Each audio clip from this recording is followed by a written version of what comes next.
The courtroom was silent except for the rustle of paper as the judge unfolded the first letter. Daniel Carter's hands trembled at the defendant's table. Across the aisle, his late wife's aunt sat rigid in silk and pearls, her lawyer's briefcase thick with documents proving the children deserved better than a failing ranch and a widowed father who couldn't even cook breakfast. But it was the woman beside Daniel, the cook he'd hired 8 months ago, who had changed everything. And now, as the judge began to read his daughter's words aloud, Daniel realized Hannah Brooks had saved them long before they ever stepped into this courtroom. If you want to see how a stranger became the heart of a broken family, stay with me until the end. And comment below what city you're watching from. I want to see how far this story travels. The Wyoming wind came hard across the plains that February morning, carrying with it the kind of cold that found every crack in a man's armor. Daniel Carter stood at his kitchen window, watching the sun break reluctant over the eastern hills, and felt that cold settle deep in his chest where warmth used to live. 6 months. Half a year since Martha's fever had taken her so fast the doctor barely had time to shake his head. Half a year since Daniel had become both father and mother to 4 children who looked at him with eyes that expected him to have answers he didn't possess. The kitchen behind him was evidence of his failure. Smoke still hung in the air from his latest attempt at breakfast. Biscuits that had emerged from the oven black as coal, eggs that had somehow turned to rubber in the pan. The children had eaten them without complaint, which was worse than if they'd refused. They were trying so hard to be easy, to not be a burden, and it was breaking his heart in ways grief alone couldn't manage. "Papa?" Emily stood in the doorway, her mother's apron wrapped twice around her 13-year-old frame. She'd been wearing it every morning since the funeral, trying to fill a space she was years too young to occupy. "It's all right, Em. I'll clean up." "I can help," but her voice carried the exhaustion of someone who'd been helping too much, too long. "No." Daniel softened his tone. "You get your brothers and sister ready. There's still oatmeal from yesterday." Emily's expression flickered, relief mixed with something that looked like shame, before she nodded and disappeared. Through the thin walls, Daniel heard her gentle voice rousing the boys, then Rosie's sleepy protest. 4 years old and already forgetting what it was like to have a mother who sang her awake. Daniel turned back to the ruins of breakfast and felt the weight of impossibility settle on his shoulders. The ranch work was endless. The cattle needed tending. Fences needed mending. The winter hay was running low, and he needed to negotiate with Morrison about buying more. And somehow, in between all that, he was supposed to keep 4 children fed, clothed, educated, and whole. He was failing at all of it. The front door banged open, and Daniel heard Noah's voice, bright with 10-year-old enthusiasm. "Papa, Mr. Henderson's here!" Daniel wiped his hands on a dish towel and headed out, grateful for the interruption. His neighbor sat astride his gray mare, his weathered face creased with concern. "Morning, Daniel. Saw your smoke signals." Henderson nodded toward the chimney, where black smoke still curled skyward. "Wanted to make sure everything was all right." Daniel managed a rueful smile. "Just my cooking declaring war on the household." Henderson didn't laugh. "That's actually why I stopped by. Mary and I have been talking." He shifted in his saddle, uncomfortable with what he was about to say. "We know you're managing a lot. Mary wondered if maybe the children could take their evening meal with us a few nights a week, just until—" He trailed off, and Daniel felt heat rise in his face. Until what? Until he figured out how to be adequate? Until the children stopped being hungry? "I appreciate it, Henderson, but we're managing." "Daniel," Henderson's voice was gentle but firm. "You're a proud man, and that served you well. But pride doesn't fill bellies or mend torn shirts. There's no shame in accepting help." Before Daniel could respond, 8-year-old Caleb appeared at his elbow, his face smudged with dirt from morning chores. "Is Mrs. Henderson making that pie again? The one with the apples?" The hope in his son's voice was a knife between Daniel's ribs. Henderson looked at Daniel, then back at Caleb. "I expect she could be persuaded." "We're grateful for the thought," Daniel said, his voice tight. "But we're working things out here." After Henderson rode off, Daniel stood in the yard, feeling Caleb's disappointment like a physical presence beside him. The boy said nothing, just kicked at a frozen clod of dirt before wandering back toward the barn. That afternoon, Daniel rode into town with a purpose that felt equal parts necessity and defeat. The general store sat at the corner of Main Street, its windows fogged with February condensation. Inside, proprietor James Walsh looked up from his ledger. his expression shifting to something too close to pity. "Afternoon, Daniel. What can I do for you?" "I need to post a notice." Daniel pulled out the paper he'd written and rewritten a dozen times that morning. "Looking for a cook. Someone who can manage meals and help with the household." Walsh took the paper, reading it over. "Live-in position? There's a room off the kitchen. It's small but private." "Wages?" Walsh's eyebrow rose at the amount. "That's generous. I need someone good, someone who'll stay." Daniel heard the desperation creeping into his voice and hated it. Children need consistency. Walsh pinned the notice to the board by the door, where it joined advertisements for farmhands, seamstresses, and a reward for a stolen horse. "I'll spread the word. Though I have to say, most women looking for work aren't keen on isolated ranches." "I'm not asking for most women, just one good one."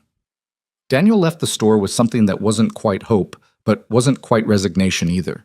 In the empty space between, he allowed himself to imagine competence. Someone who could turn eggs into breakfast instead of regret, who could darn socks without creating new holes, who could look at his children without the shadow of pity. The ride home took him past the small cemetery on the hill. He'd meant to ride straight by, but his hands pulled the reins without conscious thought. Martha's grave was marked by a simple headstone, the earth still too fresh above it. Daniel dismounted and stood there, hat in his hands. "I don't know what I'm doing," he said to the frozen ground. "The children are scared to be children. Emily's trying to be you, and that's not fair to her. Noah's angry all the time, but won't say why. Caleb's getting so quiet, I sometimes forget he's in the room. And Rosie," his voice broke. "Rosie asked me yesterday when you were coming home." The wind was his only answer, carrying with it the smell of snow and sage. "I'm hiring help, someone to cook and keep house. I know you'd have thoughts about that." He could almost hear Martha's voice, practical, warm, with that hint of teasing. "But I need help, Martha. Our children need more than I can give them alone." He stayed until the cold drove him back to his horse, carrying with him the certainty that Martha, wherever she was, would understand. She'd always been the practical one. 3 days passed with no response to his advertisement. The kitchen remained a disaster. Emily's shoulders stayed hunched with responsibility, and Daniel's hope began to thin like the winter hay. On the 4th day, he was in the barn checking on a pregnant mare when Noah came running. "Papa, there's someone here!" Daniel emerged into the late afternoon light to see a woman dismounting from a sturdy bay horse. She wore a practical riding dress the color of dried sage, her dark hair pulled back in a simple bun. As she turned, Daniel saw a face that spoke of determination rather than beauty. Strong features, direct eyes, and a mouth set in a line that suggested she didn't suffer fools. "Mr. Carter?"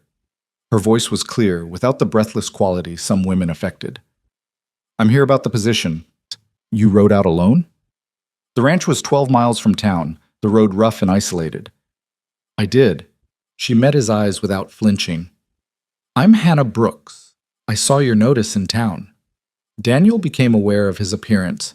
3 days of patchy beard growth, his shirt stained with barn work, his hair doing whatever it pleased. Behind him, he could hear the children gathering, drawn by the novelty of a visitor. "I wasn't expecting—" He trailed off, unsure how to finish. "Someone capable of the ride?" Hannah's expression held the faintest hint of amusement. "Or someone at all?" "Both, I suppose." She turned her attention to the children, who had arranged themselves in the barn doorway like a jury. Emily held Rosie's hand. Noah stood with his arms crossed, his expression skeptical. Caleb peeked from behind his older brother. "You must be Emily," Hannah said, her voice softening slightly. "Your father mentioned in his advertisement that there were 4 children. You look like you've been managing quite a bit." Emily's chin came up, defensive. "We do all right." "I'm sure you do." Hannah turned back to Daniel. "Shall we discuss the position, Mr. Carter? Or would you prefer I ride back to town without conversation?" Daniel felt the weight of 4 pairs of eyes on his back. "No, please, come inside." The kitchen revealed its chaos like an accusation. Dishes from 3 meals crowded the table. The floor needed sweeping. The stove was cold. Hannah took it all in with a single sweeping glance that Daniel couldn't quite read. "Coffee?" he offered, then remembered the pot was empty and the grounds were who knows where. "Perhaps later." Hannah set her traveling bag down by the door. "Mr. Carter, your advertisement said you need a cook. Let me be clear about what I'm offering. I'm not a cook. I'm not a maid. I'm not a nursemaid or a teacher or a substitute for what you've lost. Daniel felt his hope crumble. Then I'm not sure why you rode 12 miles. Because what you need isn't just someone to make breakfast. You need someone who can restore order to chaos, who can teach children how to manage a household so they can become capable adults, who can create a home rather than just a place to eat and sleep. Her eyes held his. That's what I'm offering. The question is whether that's what you're willing to accept. Emily spoke up, her voice sharp. We don't need someone coming in here and changing everything. This is our home. Hannah turned to face her fully. You're right, it is your home. And from what I can see, you've been trying to hold it together all by yourself. That's admirable. It's also unsustainable. Her voice gentled. How old are you? 13? When I was 13, I was learning to bake bread and can preserves. I wasn't trying to mother my siblings while grieving my own mother. There's a difference between helping and bearing weight meant for adults. Emily's eyes filled with sudden tears she refused to let fall. Someone has to do it. Yes, but that someone shouldn't be you. Hannah looked back at Daniel. Mr. Carter, I can be here by sunrise tomorrow if you want me. Or I can ride back to town and you can continue as you are. But make no mistake, what you have here isn't working, and those children know it better than you do. The brutal honesty should have angered him. Instead, Daniel felt something like relief flood his chest. Here was someone who saw the truth and didn't pretend otherwise. What are your terms? The wages you posted are fair. I'll need that room off the kitchen. Private space matters when living with a family. I'll manage all meals, household cleaning, and laundry. I'll teach the children to help appropriately for their ages. And Mr. Carter? She paused. I expect you to stay out of the kitchen unless I invite you in. You hired help. Let me help. Noah made a sound that might have been a laugh. Does that mean Papa can't burn breakfast anymore? That's exactly what it means. Daniel felt the children's tension shift, not quite relaxing, but considering. He thought about Henderson's pity, Walsh's raised eyebrow, Emily's exhausted shoulders, and his own failure at every domestic task Martha had made look effortless. Can you start tomorrow? I can start now. Hannah picked up her bag. Show me that room, then show me your larder. We'll need to make a list for town. I'm guessing you're low on actual cooking supplies and heavy on failed experiments. As Daniel led her through the kitchen, he heard Noah whisper to Caleb, I think Papa just hired a general. More like a sergeant, Emily muttered, but there was something in her voice that wasn't quite resentment. The room off the kitchen was indeed small, barely space for a narrow bed, a chest of drawers, and a washstand. Hannah surveyed it with an expression Daniel couldn't read.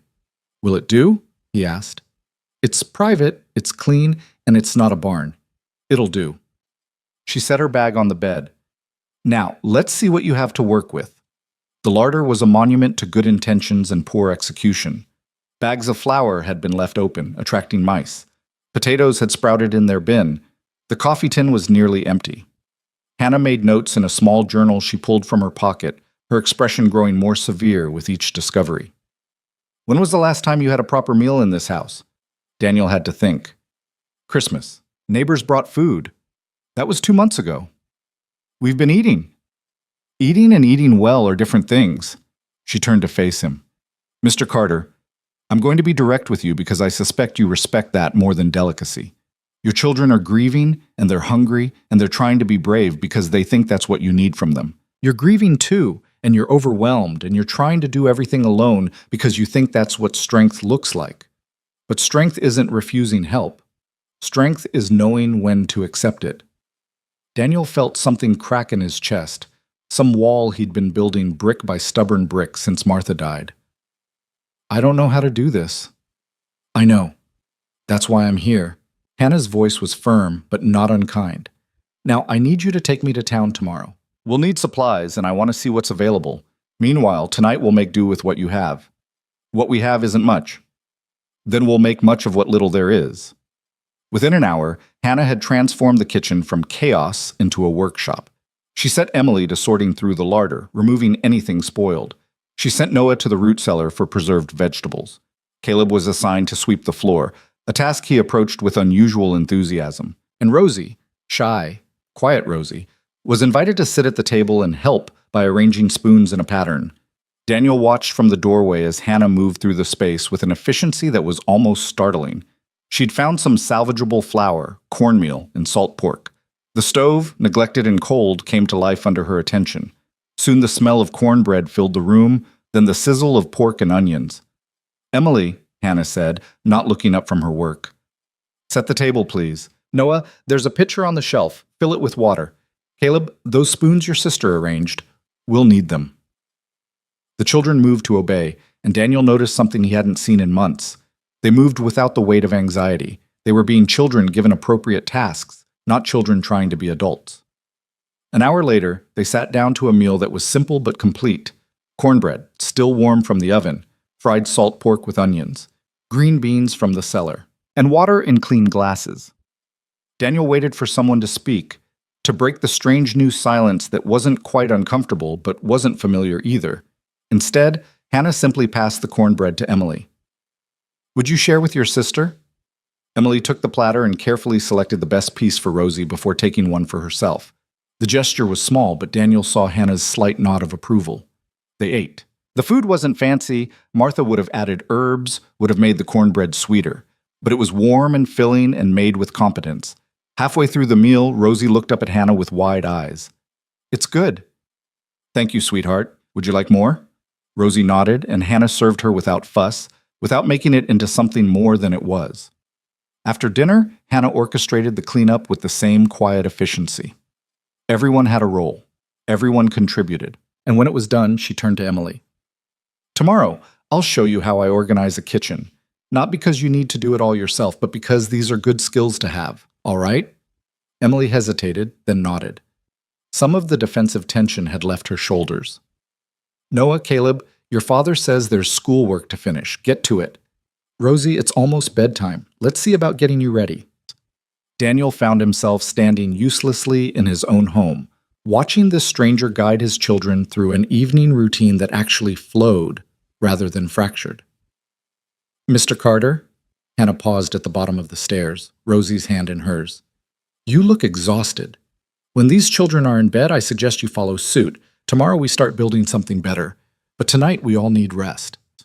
After the children were settled, Rosie tucked in with less protest than Daniel had managed in weeks. He found Hannah in the kitchen, making notes in her journal by lamplight. "I don't know how to thank you." She looked up. "Don't thank me yet. This was the easy part. The real work starts tomorrow." "What's the real work?" "Teaching them they don't have to carry everything alone. Teaching you the same thing." She closed her journal. "Mr. Carter, you hired me to cook. But what your family needs is someone to help you all remember how to be a family again. That's going to take more than good meals. Can it be done?" For the first time, Hannah smiled, a small expression that made her stern features almost gentle. "I wouldn't have ridden 12 miles if I didn't think so." That night, lying in his empty bed, Daniel listened to the quiet house and realized the silence was different. Not the silence of people too exhausted to speak, but the silence of people who'd eaten well and were sleeping soundly. He thought about Hannah's words. Strength is knowing when to accept help. He thought about Emily's shoulders losing some of their tension. He thought about Rosie eating seconds without being coaxed, and he thought about his own relief at having someone in the house who knew what needed doing and did it without asking permission. Tomorrow he'd take Hannah to town for supplies. Tomorrow they'd start this new arrangement in earnest. Tomorrow he'd see if a hired cook could really help heal a broken family. But tonight, for the first time in 6 months, Daniel Carter allowed himself something that felt dangerously close to hope. End of part 1. 3,789 words. The next morning arrived with unexpected grace. Daniel woke to the smell of coffee, real coffee, strong and hot, and followed his nose downstairs to find Hannah already at work. The kitchen, which yesterday had been a disaster zone, was now clean and organized. The stove radiated warmth, and on the table sat a breakfast that made his eyes sting. Scrambled eggs that were actually fluffy, bacon fried crisp but not burnt, and biscuits that were golden brown instead of charcoal black. "You're up early," he said. Hannah looked up from the stove. "Ranching starts early. Breakfast should be ready when the work is." She gestured to the table. "Sit, eat. The children will be down soon, and we need to discuss the trip to town." Daniel sat and took his first bite of proper food in months. The biscuit was tender, slightly sweet, perfect. He closed his eyes. "All right?" Hannah's voice held concern. "Better than all right? These are..." He trailed off, not wanting to say they were as good as Martha's, but they were. Different, but equally competent. "They're biscuits, Mr. Carter. Good ones, but not magic." Hannah poured him coffee. "Though I'll admit, the bar was set low." Despite everything, Daniel laughed. The sound surprised him. The children thundered down the stairs in their usual morning chaos, then stopped short at the sight of the laden table. Emily's eyes went wide. Noah's mouth opened. Caleb just stared, and Rosie clapped her hands together. "We get to eat all of this?" Noah asked, his tone skeptical, as if expecting it to be a trick. "Every bite," Hannah said. "Sit down. Food's better hot." They sat, they ate, and Daniel watched his children fill their plates without hesitation, watched them eat until they were satisfied instead of just no longer hungry. The difference was stark. "Mr. Carter," Hannah said as she refilled coffee cups, "I've made a list for town. We'll need flour, sugar, yeast, salt, lard, dried beans, rice, coffee, tea, molasses, and whatever vegetables look fresh. Also, chicken feed, I noticed your flock is low, and I'll need fabric." "Fabric?" "Those children need new clothes. Growing bodies don't stop growing just because there's been a loss." She said it matter-of-factly, without sentiment. "I can sew. It's more economical than buying ready-made." Daniel thought about his dwindling finances and nodded. "Whatever you need." "I'll also need your trust." He looked up from his plate. "What?" "You hired me to do a job, but you're used to controlling everything in your household. That's natural for a man who's been managing alone. But if I'm going to help, you need to let me actually help. That means trusting my judgment about meals, about household management, about the children." Emily stiffened. "Papa doesn't need—" "Emily," Hannah interrupted gently but firmly. "Your father is an excellent rancher. I'm sure he can manage cattle, mend fences, and handle all the outdoor work better than I ever could. But inside this house, I know what I'm doing, and so do you. You've been doing it alone for months. Imagine if you didn't have to anymore." Emily looked at her father, then at her plate. When she spoke, her voice was small. "That would be, good." Daniel felt his throat tighten. His daughter had been drowning, and he'd been too busy drowning himself to notice how deep the water had gotten. "You have my trust, Miss Brooks." "Hannah," she corrected. "If I'm living in your house and raising your children, formality seems unnecessary." The trip to town was accomplished with unusual efficiency. Hannah moved through the general store like a general organizing a campaign, her list comprehensive but not wasteful. She tested flour for freshness, examined dried beans for weevils, and negotiated with Walsh for a better price on bulk purchases. "You drive a hard bargain, Miss Brooks," Walsh said, wrapping packages. "I manage a household on a working ranch, Mr. Walsh. Every penny matters." Daniel found himself simply following along, providing the money and the muscle for carrying parcels. It was oddly freeing to let someone else make the decisions. At the dry goods store, Hannah selected fabric with the same practical eye. "Emily needs 2 new dresses, one for every day, one for church. The boys need shirts and trousers. Rosie's growing out of everything." She held up a bolt of deep blue calico. "This will wear well and hide stains, and this brown wool will be good for the boys." "What about you?" Daniel asked, surprising himself. Hannah paused. "What about me?" "You rode out here in your only good dress. You'll need work clothes." "I'll manage." "Hannah." He used her first name deliberately. "You just said every penny matters. You're right, but so does practicality. You can't cook and clean in silk." She studied him for a long moment, then nodded. "Sensible gray cotton, 2 lengths." As they loaded the wagon, Daniel noticed people watching. Mrs. Walsh whispered to Mrs. Morrison. Henderson tipped his hat, but his expression held questions. The town would talk. Widower hiring a live-in woman barely 6 months after his wife's death. Daniel found he didn't care. On the ride home, Hannah was quiet, watching the landscape roll past. "You're not from around here," Daniel said. It wasn't a question. "Indiana originally. I've been in Wyoming 3 years." "What brought you west?" "The same thing that brings most people. A chance to start over." She glanced at him. "I had a position in Cheyenne managing a boarding house. When I saw your advertisement, something about it felt right." "What felt right about a failing ranch and 4 grieving children?" "The honesty." Hannah adjusted her shawl against the wind. "You didn't promise easy work or pleasant conditions. You said you needed help, and you were willing to pay fair wages for it. That's more than most men would admit."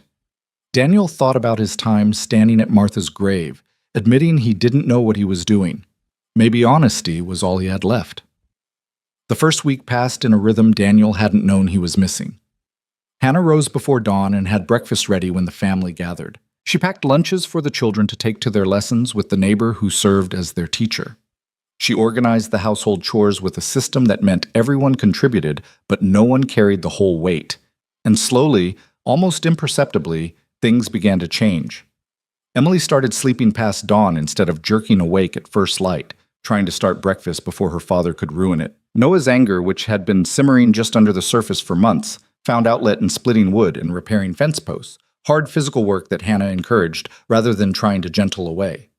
Caleb discovered that cooking actually interested him, and Hannah let him help with bread making, his small hands kneading dough under her patient instruction. But it was Rosie who showed the biggest transformation. The 4-year-old had been so quiet, so still, as if afraid that moving or speaking would cause more loss.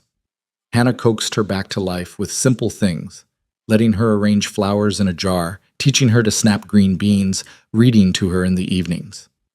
One afternoon, Daniel came in from the barn to find Rosie sitting at Hannah's feet, playing with wooden spoons while Hannah rolled out pie dough. "Is it ready?" Rosie asked, her voice stronger than Daniel had heard in months. "Almost, sweetheart. Want to help me crimp the edges?" "Yes!" Rosie scrambled up and Hannah lifted her onto a stool, guiding her little fingers to press the dough into decorative patterns. Daniel stood in the doorway, watching, and felt something shift in his chest. This wasn't Martha. It would never be Martha. But it was something the children desperately needed, an adult who was steady, present, and not drowning in her own grief. That evening, after the children were in bed, Daniel found Hannah on the porch, wrapped in a shawl against the spring cold. She held a cup of tea and was watching the stars emerge. "You've done something I couldn't," he said, joining her. "I've cooked meals and organized laundry, Mr. Carter. Nothing miraculous." "Daniel, and it's more than that. You've given them permission to be children again."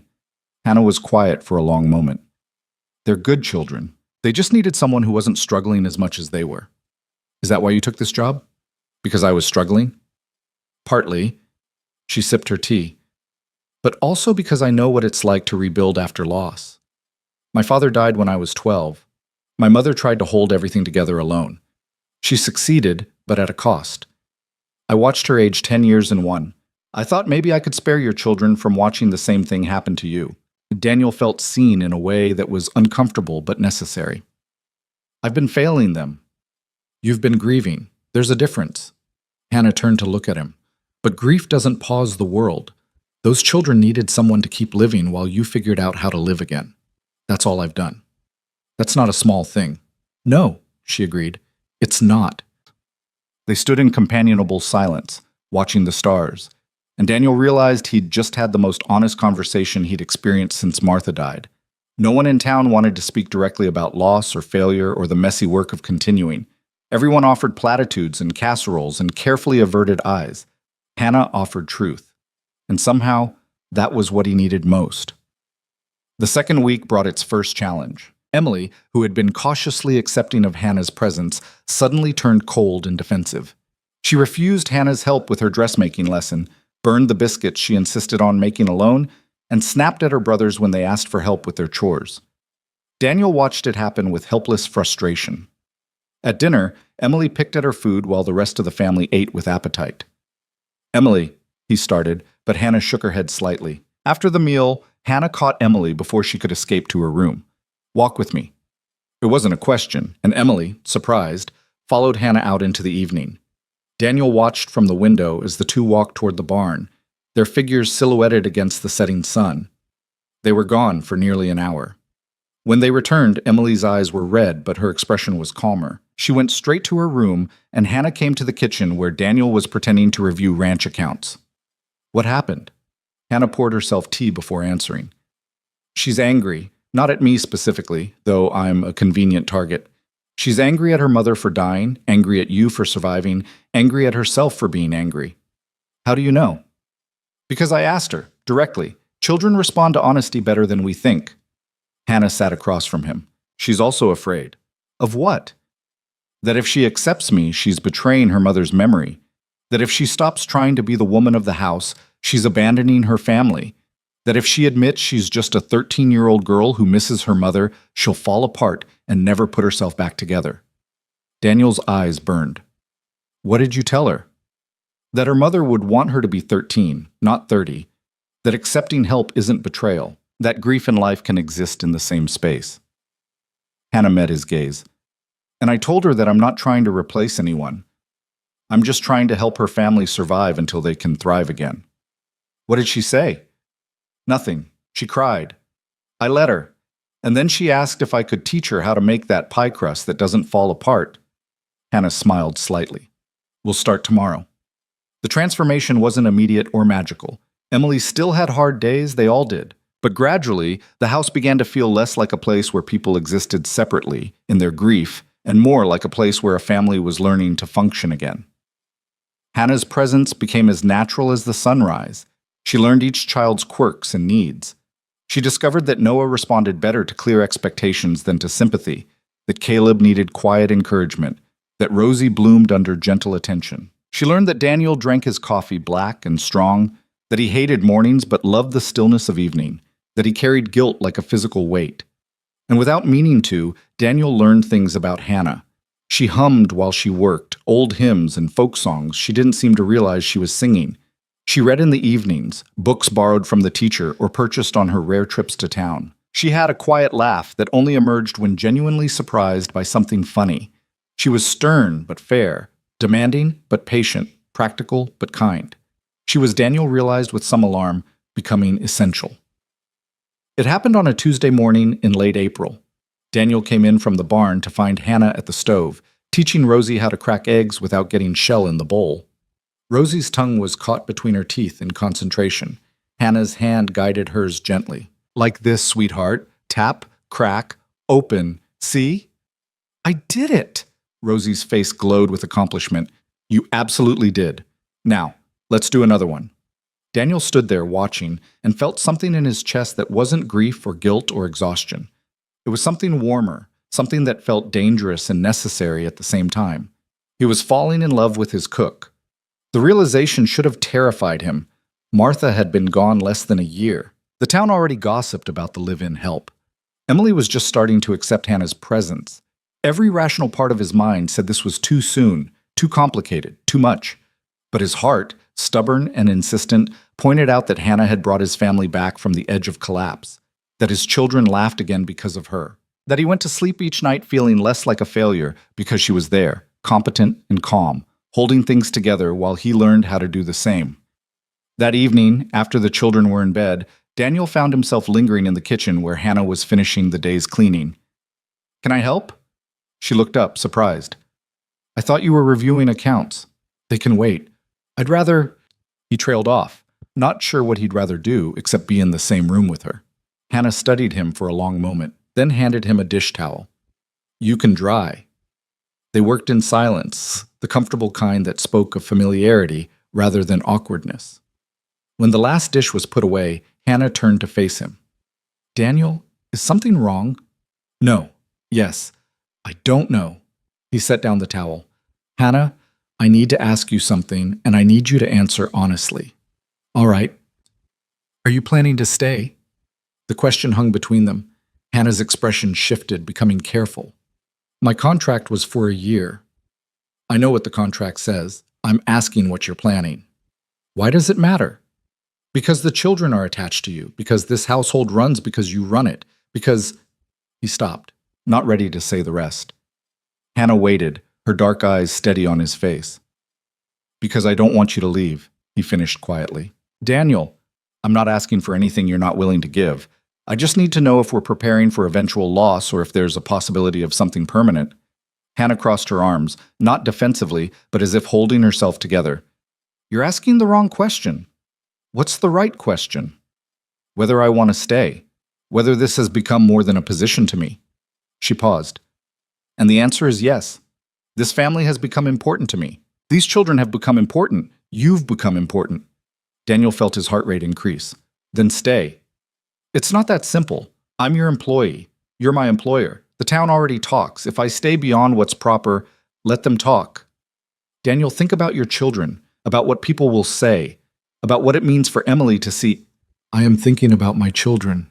They're thriving because of you. They're becoming whole again because you showed up and refused to let us all drown in grief and inadequacy. He moved closer.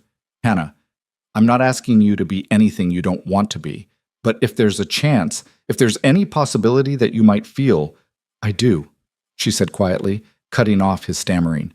Feel, I mean, more than I should, more than is wise. But Daniel, I can't be a substitute for what you lost. You're not. You're something different, something necessary in its own way. He took a breath. I loved Martha with everything I had. Her loss nearly destroyed me. But you brought me back. You brought us all back. And what I'm starting to feel for you isn't betrayal of her memory. It's survival. It's the possibility of living again instead of just existing. Hannah's eyes shone with unshed tears. This is too soon. Maybe, probably. But here's what I know. You're already part of this family in every way that matters except name. And I'd like to change that. You're asking me to marry you. Eventually, when enough time has passed that it won't scandalize the county. When the children are ready for that transition. When you're certain of what you want. He reached out, then stopped, not sure if touch was allowed. But I'm asking you now if you'd consider the possibility. If you'd think about staying not as an employee, but as a wife, Hannah finished. A mother to your children. Yes, she turned away, gripping the edge of the sink, her shoulders tight. Do you know what you're asking? To step into a dead woman's shoes? To mother children who may never fully accept me? To be the subject of gossip and judgment for choosing a man barely widowed? Yes, and I know it's not fair to ask. But life hasn't been fair to any of us lately, and we're doing the best we can with what we have. Hannah was quiet for so long Daniel thought he'd destroyed everything. Then she turned back, her expression composed but her eyes vulnerable. I'll consider it. But Daniel, we do this slowly. We let the children adjust. We don't rush into anything that could hurt them or damage what we've built. Agreed. And we're honest with each other, always, even when it's hard. Especially when it's hard. She nodded, then surprised him by reaching out to briefly touch his hand. Thank you for asking, for seeing me as more than just the help. Hannah, you stopped being just the help about 2 hours after you arrived. She smiled, that small expression that transformed her stern features, and Daniel felt hope kindle in his chest alongside the love he was trying not to rush into. They didn't speak of it again for several days, both giving space for the question to breathe. But something had shifted between them, a possibility acknowledged, a future imagined. And then, on a Thursday afternoon in early May, everything changed. Daniel was in the north pasture, checking fences, when Emily came riding hard across the field, her face pale. Papa, there's a letter. A man brought it from town and he's waiting for an answer. Daniel's stomach dropped. Official letters never brought good news. He rode back with Emily, his mind racing through possibilities. At the house, Hannah stood on the porch, a cream-colored envelope in her hands and an expression Daniel couldn't read. What is it? She handed him the letter. It's from your late wife's aunt, the one in Denver. Daniel tore open the envelope, scanning the precise handwriting within. His blood went cold. Dear Mr. Carter, it has come to my attention that you are raising 4 children under conditions that may not be suitable for their proper development and education. As Martha's closest living relative and a woman of means, I believe it is my duty to ensure her children receive the advantages and stability she would have wanted for them. I am therefore petitioning for custody of Emily, Noah, Caleb, and Rose. I can provide them with education, refinement, and opportunities far beyond what a struggling ranch can offer. I have consulted with attorneys and will be filing formal papers within the week. I trust you will see reason and agree to what is best for the children without forcing a prolonged legal battle. Regards, Mrs. Adelaide Thornton.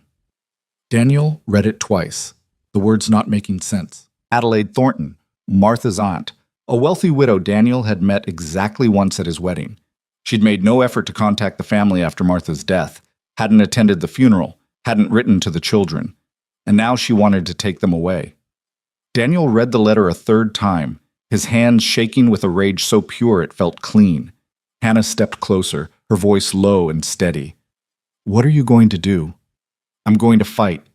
He looked up at her, then at Emily, who stood frozen on the porch steps. No one is taking my children.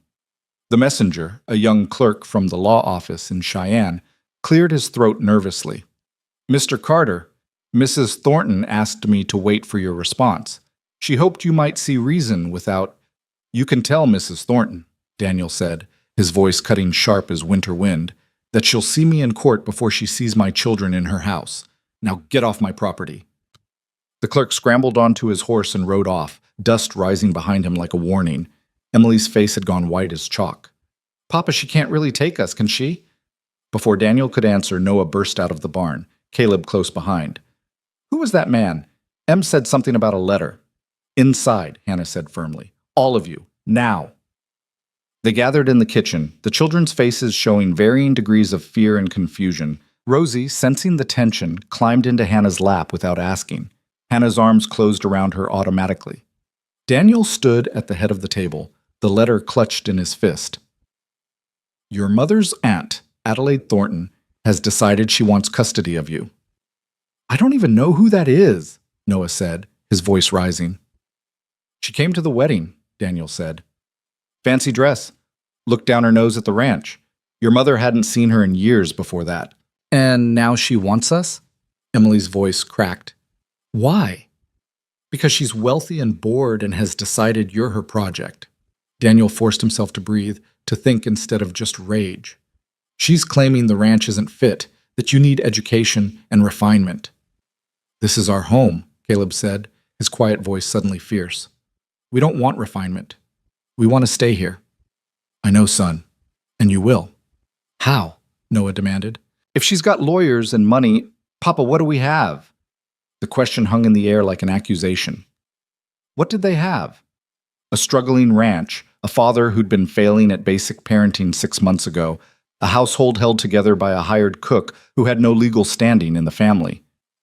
We have each other, Hannah said quietly, and we have the truth.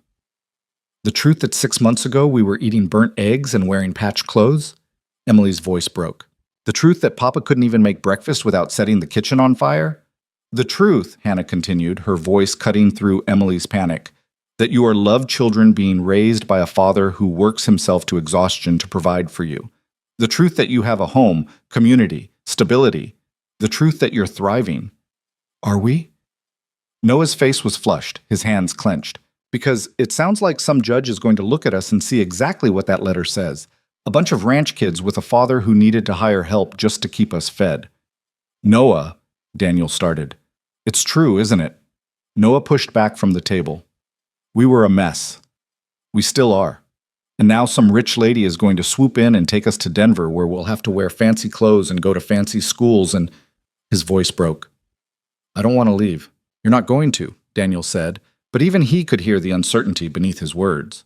That night, after the children were finally settled, though not sleeping, judging by the whispers and creaking floorboards above, Daniel sat at the kitchen table with Hannah, trying to form a plan from the wreckage of his thoughts. I need a lawyer, he said. Someone good enough to stand up to whatever fancy legal minds Adelaide brings from Denver. Can you afford that? I'll sell cattle if I have to. Mortgage the ranch. Whatever it takes. Hannah was quiet, her fingers tracing patterns on the worn wood of the table. Daniel, I need to tell you something, and you're not going to like it. His stomach tightened. What? That woman is going to use me against you. What do you mean? Think about it.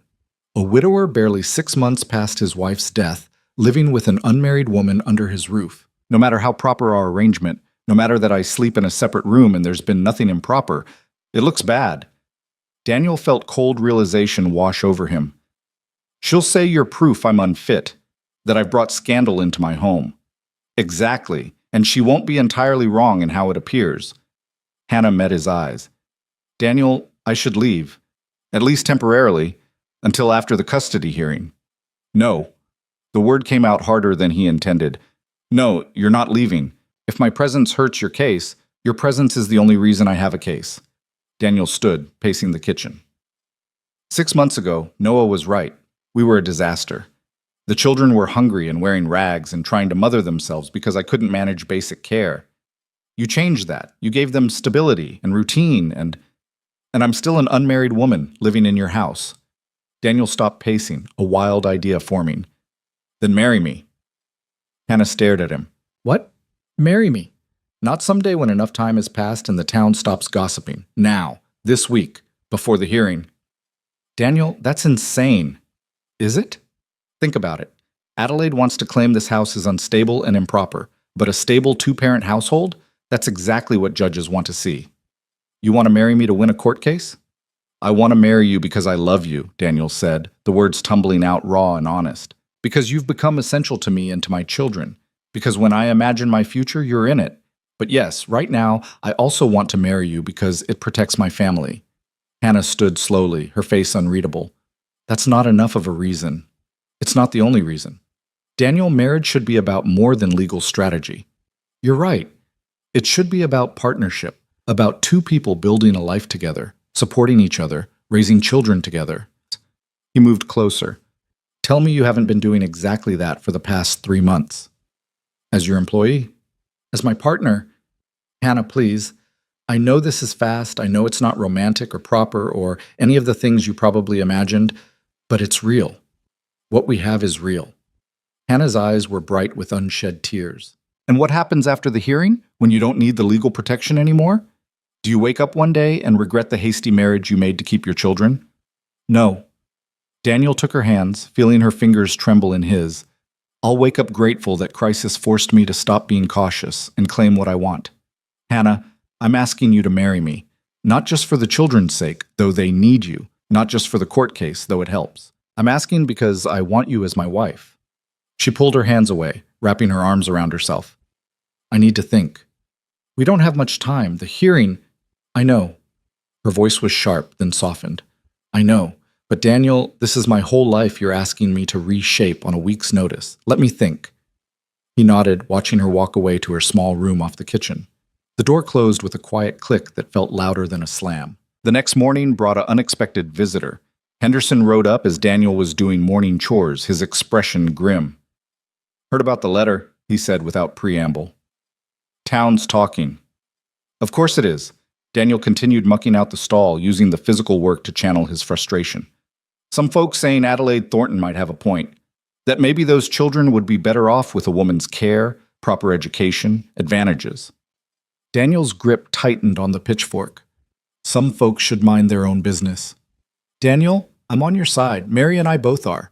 But you need to know what you're up against. Henderson shifted in his saddle. There's talk about Miss Brooks, too. About how it looks, her living here.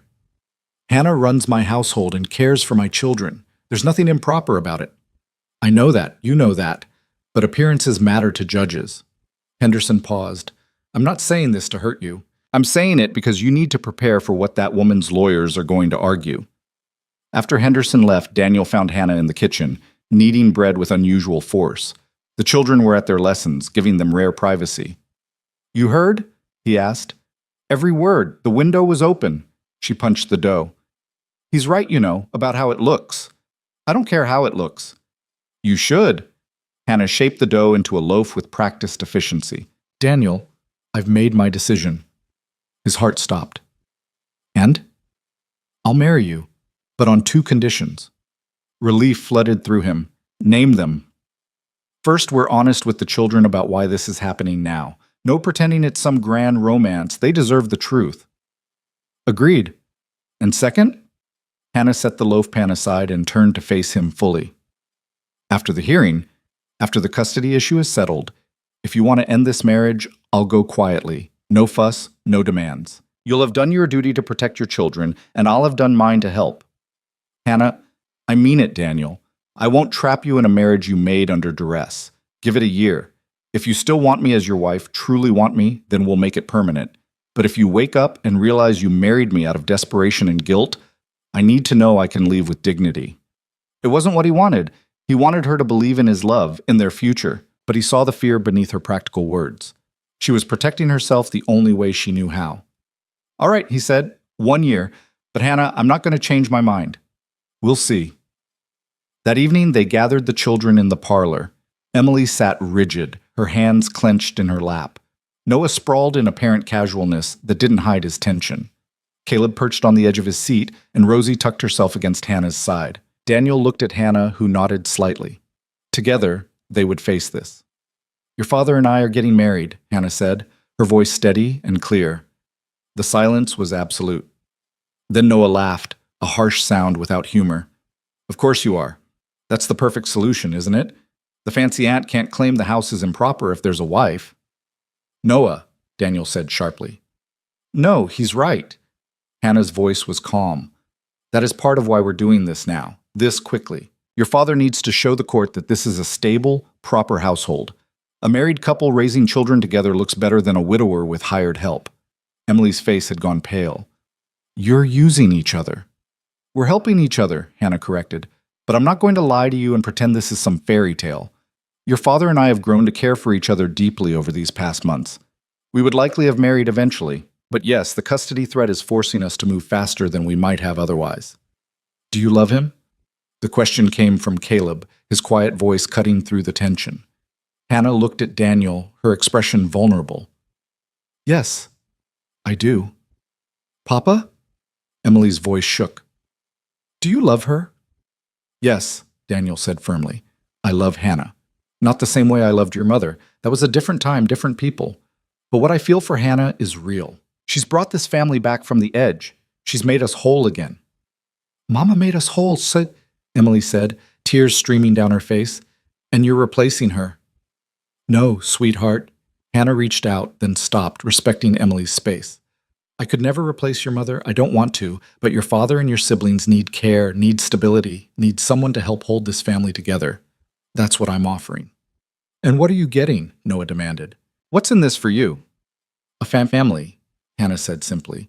A place to belong. A purpose. I know that probably sounds pathetic to you. It doesn't, Caleb interrupted. It sounds lonely, like you were lonely before. Hannah's eyes filled.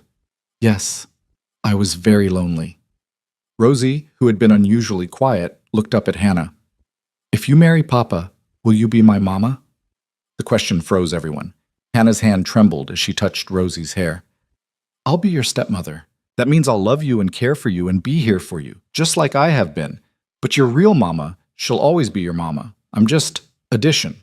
Extra love, not replacement. Okay, Rosie said with the simple acceptance of childhood. I like extra love. Emily stood abruptly. I need air. She fled the room and they heard the front door slam. Daniel moved to follow, but Hannah stopped him. Let me. She found Emily on the porch, arms wrapped around herself against the spring evening chill. Hannah sat down on the steps beside her, saying nothing. Finally, Emily spoke. It's too soon. I know. People will talk. Yes? They'll say Papa didn't love Mama enough if he's already marrying someone else. Some will. Others will understand that life keeps moving even when we're not ready for it. Hannah was quiet for a moment. Your father loves your mother still. That doesn't end just because she's gone. But Emily, the living need care too. And your father has been trying to care for all of you while drowning in his own grief. And you saved him. We saved each other. I was drifting, alone, purposeless. Your family gave me reason to get up each day. Hannah looked at the darkening sky. I know you're angry. You have every right to be. Your mother should be here. You shouldn't be 13 years old dealing with death and custody battles and your father's hasty remarriage. Then why are you doing this? Because sometimes the right thing and the easy thing aren't the same. And because I truly believe this is what's best for your family.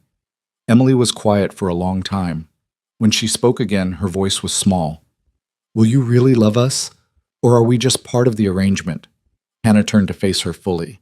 Emily Carter, I have loved you since the day I arrived, and you stood in that barn doorway trying so hard to be brave. I have loved your brothers since Noah first challenged me and Caleb first trusted me with his quietness. I have loved your sister since she first smiled at me, and I have loved your father since he had the courage to admit he needed help. This marriage certificate won't change those feelings. It will just make them legal. Emily's face crumpled and she fell into Hannah's arms, sobbing. Hannah held her, this girl trying so hard to be a woman, and let her cry out months of grief and fear and exhaustion. I'm so tired, Emily whispered. I know, sweetheart, I know. I don't want to go to Denver. I don't want some fancy aunt who didn't even care enough to visit when Mama died. You won't have to. We'll fight this together. Promise? I promise. The wedding took place 3 days later in the small church where Martha was buried. It was a quiet affair. No celebration, no flowers beyond what grew wild outside. Henderson and his wife stood as witnesses. The minister, who had known Martha, looked troubled but performed the ceremony with dignity. Daniel stood in his Sunday best, feeling like an imposter. Beside him, Hannah wore a simple gray dress she'd sewn herself. No white, no veil, no pretense that this was a traditional celebration. The children sat in the front pew. Emily's face was composed but pale. Noah scowled at the floor. Caleb watched with solemn eyes. And Rosie swung her legs, humming softly to herself. "Do you, Daniel Carter, take this woman to be your lawfully wedded wife?" Daniel looked at Hannah, at this woman who had saved his family and was now binding herself to their chaos. "I do." "Do you, Hannah Brooks, take this man to be your lawfully wedded husband?" Hannah's voice was steady. "I do." The ring was Martha's. Daniel had asked Emily's permission, and she'd nodded, unable to speak. Hannah slipped it on with trembling fingers. "I now pronounce you husband and wife." There was no kiss, no applause, no joyful tears, just a quiet acknowledgement that they had done what needed doing. At the ranch that evening, Hannah moved her few belongings from the small room off the kitchen to the bedroom Daniel had once shared with Martha. The children watched in silence as she climbed the stairs, a single trunk in her arms. Daniel found her standing in the doorway, staring at the room. "I can sleep elsewhere," he said quietly. "You can have the room." "No." Hannah set down the trunk. "We're married now. We should act like it, at least in appearances. The children need to see stability." "Hannah, there's a quilt.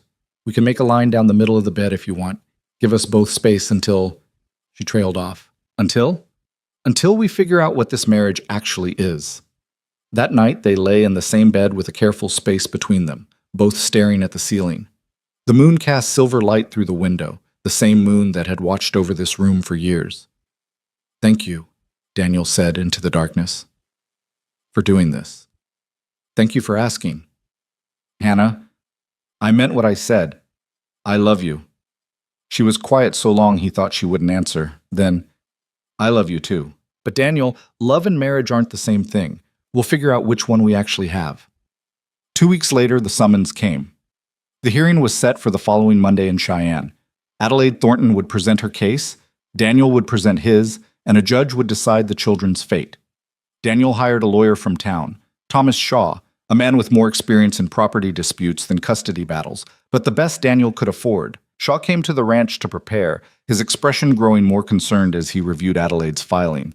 "She's claiming neglect," Shaw said, spreading papers on the kitchen table. "Says the children were found in deplorable conditions, wearing ragged clothes, underfed, and under the care of a man too grief-stricken to provide proper supervision." "That was 6 months ago," Daniel protested, "before Hannah came. And she'll argue that you only hired help because you were incompetent to care for them yourself. That the moment your new wife leaves, the neglect will resume." Shaw looked at Hannah. "Mrs. Carter, they're going to focus on you, the timing of the marriage, your background, your qualifications to mother 4 children." "I understand," Hannah said quietly. "They'll make it seem opportunistic, a woman of modest means marrying a widower for security." "Let them try."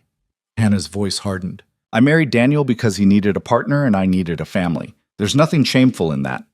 Shaw looked doubtful but nodded. "We'll need character witnesses, people who can testify to the children's well-being, to the household's stability." "Henderson and his wife," Daniel said. "The teacher, Walsh from the general store." "Good. And the children themselves. The judge will likely want to speak with them." Emily, who had been listening from the doorway, stepped forward. "What will we need to say?" "The truth. That you're cared for, educated, happy, that you want to stay with your father." "That's easy," Noah said, appearing beside his sister. "Because it's true." The days before the hearing passed in anxious preparation. Shaw drilled the children on what to expect, how to answer questions, how to stay calm under pressure. Hannah pressed their best clothes, mended every tear, polished every button. Daniel reviewed the ranch accounts, prepared documentation of his income, of the children's care. And at night, he and Hannah lay in their careful separation, both pretending to sleep while worry kept them wakeful. The night before they were to leave for Cheyenne, Daniel found Hannah in the kitchen, unable to rest. She was kneading bread though it was past midnight, working out her fear in the dough. "Can't sleep?" he asked. "Keep thinking about what could go wrong. What if the judge thinks we're frauds? What if Adelaide's lawyers tear apart every argument? What if—" "Hannah." Daniel stilled her hands. "We're going to fight. We're going to tell the truth, and we're going to trust that a judge will see that these children belong here. And if we're wrong, then we'll figure out what comes next, together." She looked up at him, flour dusting her hands, fear and determination warring in her expression. "I'm scared." "So am I. What if I'm not enough? What if marrying me wasn't the right answer?" "You are enough. You've always been enough." Daniel pulled her close, feeling her resist for only a moment before melting into him. "These children love you. I love you. Whatever happens tomorrow, that's real." Hannah's arms came around him, holding tight. They stood there in the dark kitchen, holding each other against the fear of what morning would bring. The ride to Cheyenne took most of the day. They stayed in a modest hotel, the children sharing 2 rooms while Daniel and Hannah took a third. The courthouse loomed over the town square, its stone facade imposing and cold. That evening, Daniel took the children for a walk while Hannah prepared for the next day. When they returned, they found her at the small desk, writing. "What's that?" Emily asked. Hannah looked up, her eyes red. "Letters, to each of you. In case—" Her voice broke. "In case tomorrow doesn't go our way. I wanted you to have something, to remember that you're loved." "Hannah, don't," Daniel said, his throat tight. "Someone has to think about the possibility." She sealed the envelopes, marking each with a child's name. "I'm not being pessimistic. I'm being prepared." That night, Daniel and Hannah abandoned their careful separation. She curled into him, and he held her, both drawing strength from the other's presence. "Whatever happens," she whispered, "I don't regret marrying you." "Neither do I." "Even if we lose?" "Even then." Morning came too soon. They dressed in their finest clothes, Daniel in a suit that felt too tight, Hannah in a deep blue dress that made her look both dignified and vulnerable. The children were scrubbed and pressed and terrified. The courtroom was smaller than Daniel had imagined, wood-paneled and austere. Adelaide Thornton sat on the opposite side, draped in black silk and pearls, her expression one of righteous certainty. Her lawyer was a sharp-faced man from Denver, his briefcase thick with documents. Judge Morrison entered, an older man with steel-gray hair and eyes that gave nothing away. "Let's begin." Adelaide's lawyer went first, painting a picture of neglect and incompetence. He described the children's condition 6 months ago, hungry, poorly clothed, grieving without proper support. He brought up Daniel's inability to manage basic household tasks, the burned meals, the chaotic home. And when Mr. Carter finally acknowledged his inadequacy, the lawyer continued, what did he do? He hired unmarried help and allowed her to live in his home. When questions arose about the propriety of such an arrangement, he hastily married this woman, a stranger with no connection to the children, no experience as a mother. Shaw objected, but the damage was done. Adelaide took the stand next, her voice dripping with concern. Those poor children lost their mother and their father couldn't provide even basic care. I'm not saying he doesn't love them. I'm saying love isn't enough when you can't keep them fed and clothed. And you believe you can provide better? The judge asked. I know I can. Education at the finest schools, culture, refinement, opportunity. Everything Martha would have wanted for her children, Mrs. Thornton, when was the last time you saw these children before filing for custody? Adelaide hesitated. At Mr. Carter's wedding, to Martha, 7 years ago. And you've maintained contact with them since? No, but I'm prepared to make up for lost time. Shaw stood for cross-examination. Mrs. Thornton, you claim these children would be better off in your care. Have you asked them what they want? Children don't always know what's best for them. I see. And tell me, in your Denver home, do you have space for 4 children? I have a large house. They would have their own rooms. Their own rooms, Shaw interrupted. Separate. Away from each other. These children who have clung together through grief. You would separate them. For their own development. Mrs. Thornton, have you ever raised children? The courtroom went quiet. Adelaide's face flushed. I was never blessed with that opportunity. So these 4 grieving children would be your first attempt at motherhood. At age 62, after years of no contact with them. Objection, Adelaide's lawyer snapped. Relevance. I'm establishing, Shaw said calmly, that Mrs. Thornton's qualifications as a mother are as questionable as she claims Mr. Carter's are as a father. The difference is these children know and love their father. They're strangers to their great-aunt. The judge made a note. Continue. Shaw called Henderson to the stand, who testified to the ranch's stability, to Daniel's hard work, to the children's improved well-being since Hannah's arrival. The teacher spoke of their educational progress. Walsh confirmed that Daniel paid his bills and provided adequately for his family. But the most powerful moment came when Shaw called Hannah to the stand. She moved forward with quiet dignity, her hands steady as she placed them on the Bible. "Mrs. Carter," Shaw began, "tell the court how you came to be part of this family." Hannah's voice was clear and calm. "I answered an advertisement for a cook. Mr. Carter needed help managing his household after his wife's death. What I found when I arrived was a family in crisis, not from lack of love, but from overwhelming grief and the practical impossibility of one person doing everything." "And what did you do?" "I brought order, not by replacing their mother, but by creating space for them to heal. I taught the children age-appropriate household skills. I established routines. I provided the stability they needed to process their loss." "When did you and Mr. Carter decide to marry?" "When we received Mrs. Thornton's letter threatening custody. We had grown to care for each other over months of working together, raising the children together. The custody threat simply forced us to formalize what was already becoming reality." Adelaide's lawyer stood for cross-examination, his expression predatory. "Mrs. Carter, isn't it true that you married Mr. Carter primarily to legitimize your position in his household?" "I married Mr. Carter because I love him and his children." How convenient that this love became urgent only when custody was threatened. "My feelings weren't urgent. The situation was." Hannah's voice remained steady. "I would have married Daniel eventually. We simply moved up our timeline." "You expect this court to believe—" "I expect this court," Hannah interrupted, her voice gaining strength, "to see that I have cared for those children for months. I've bandaged their scrapes, dried their tears, celebrated their victories, and held them through their nightmares. I've taught them to cook and clean and manage a household. I've made sure they're fed and clothed and educated. I've loved them. That doesn't require a marriage certificate, but having one doesn't make it less real." The lawyer tried another angle. "You're aware that accepting money for household work is employment, not motherhood?" "I'm aware that caring for children you love is motherhood, regardless of how it began." Hannah looked directly at the judge. "Your Honor, I didn't give birth to those children, but I have mothered them, and I will continue to do so whether this court recognizes my right to or not." The courtroom was silent. The judge made another note. Finally, it was time for the children themselves. The judge called them into his chambers, a less formal setting, he said, where they could speak freely. Daniel and Hannah waited in the courtroom, holding hands so tightly their fingers went numb. Adelaide sat rigid, her lawyer whispering in her ear. 45 minutes passed. An hour. Finally, the judge emerged, the children trailing behind him. Emily's face was tear-stained. Noah looked defiant. Caleb seemed smaller somehow.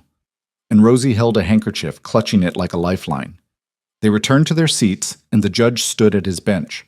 "I've heard testimony from both sides. I've reviewed the documentation, and I've spoken at length with the children at the center of this dispute." He looked at Adelaide, then at Daniel. "This is not an easy decision. Both parties clearly want what they believe is best for these children." Daniel's heart hammered in his chest. Beside him, Hannah had gone very still. "However," the judge continued, "this court must consider not just material advantage, but emotional well-being, stability, love, belonging." He picked up several pieces of paper. The children wrote letters. At Mrs. Carter's suggestion, "I understand. I'd like to read portions of them." Daniel's breath caught. The letters Hannah had helped them write. The judge began with Emily's. His voice was measured as he read her words about loss and healing, about Hannah's patience and her father's love, about not wanting to leave the only home she'd ever known. Then Noah's letter, shorter but fierce, about belonging to the ranch and his family, about not needing fancy schools when he had everything that mattered right here. Caleb's was quietest, but perhaps most powerful. A simple statement that Hannah made him feel safe, and his father made him feel loved, and please don't take him away from that. And finally, Rosie's, dictated to Hannah and written in a careful hand. "My first mama is in heaven. My second mama is here. I need them both. Please don't take me away from Hannah." By the time the judge finished, there wasn't a dry eye in the courtroom, except Adelaide's, though her face had gone pale. "These letters," the judge said, "demonstrate children who are loved, who are cared for, who have found healing and stability in their current home. Mrs. Thornton, I do not doubt your good intentions or your ability to provide material advantages. But these children do not need advantages. They need what they already have, a father who loves them, a stepmother who has earned their trust and affection, and a home where they belong. Adelaide stood. Your Honor, I must object. Your objection is noted and overruled. The petition for custody is denied. These children will remain with their father. He looked at Daniel. Mr. Carter, I'm granting you full custody with the understanding that should conditions change significantly, should the household again fall into the chaos described in earlier testimony, this matter can be revisited. Understood, Your Honor. Thank you. Don't thank me. Thank your wife and children. They made this case far more eloquently than any lawyer could. The judge gathered his papers. We're adjourned. The courtroom erupted. Daniel pulled Hannah into his arms as the children rushed forward, all of them crying and laughing at once. Adelaide swept from the room, her lawyer trailing behind, already discussing appeals that would go nowhere. Shaw shook Daniel's hand. Congratulations.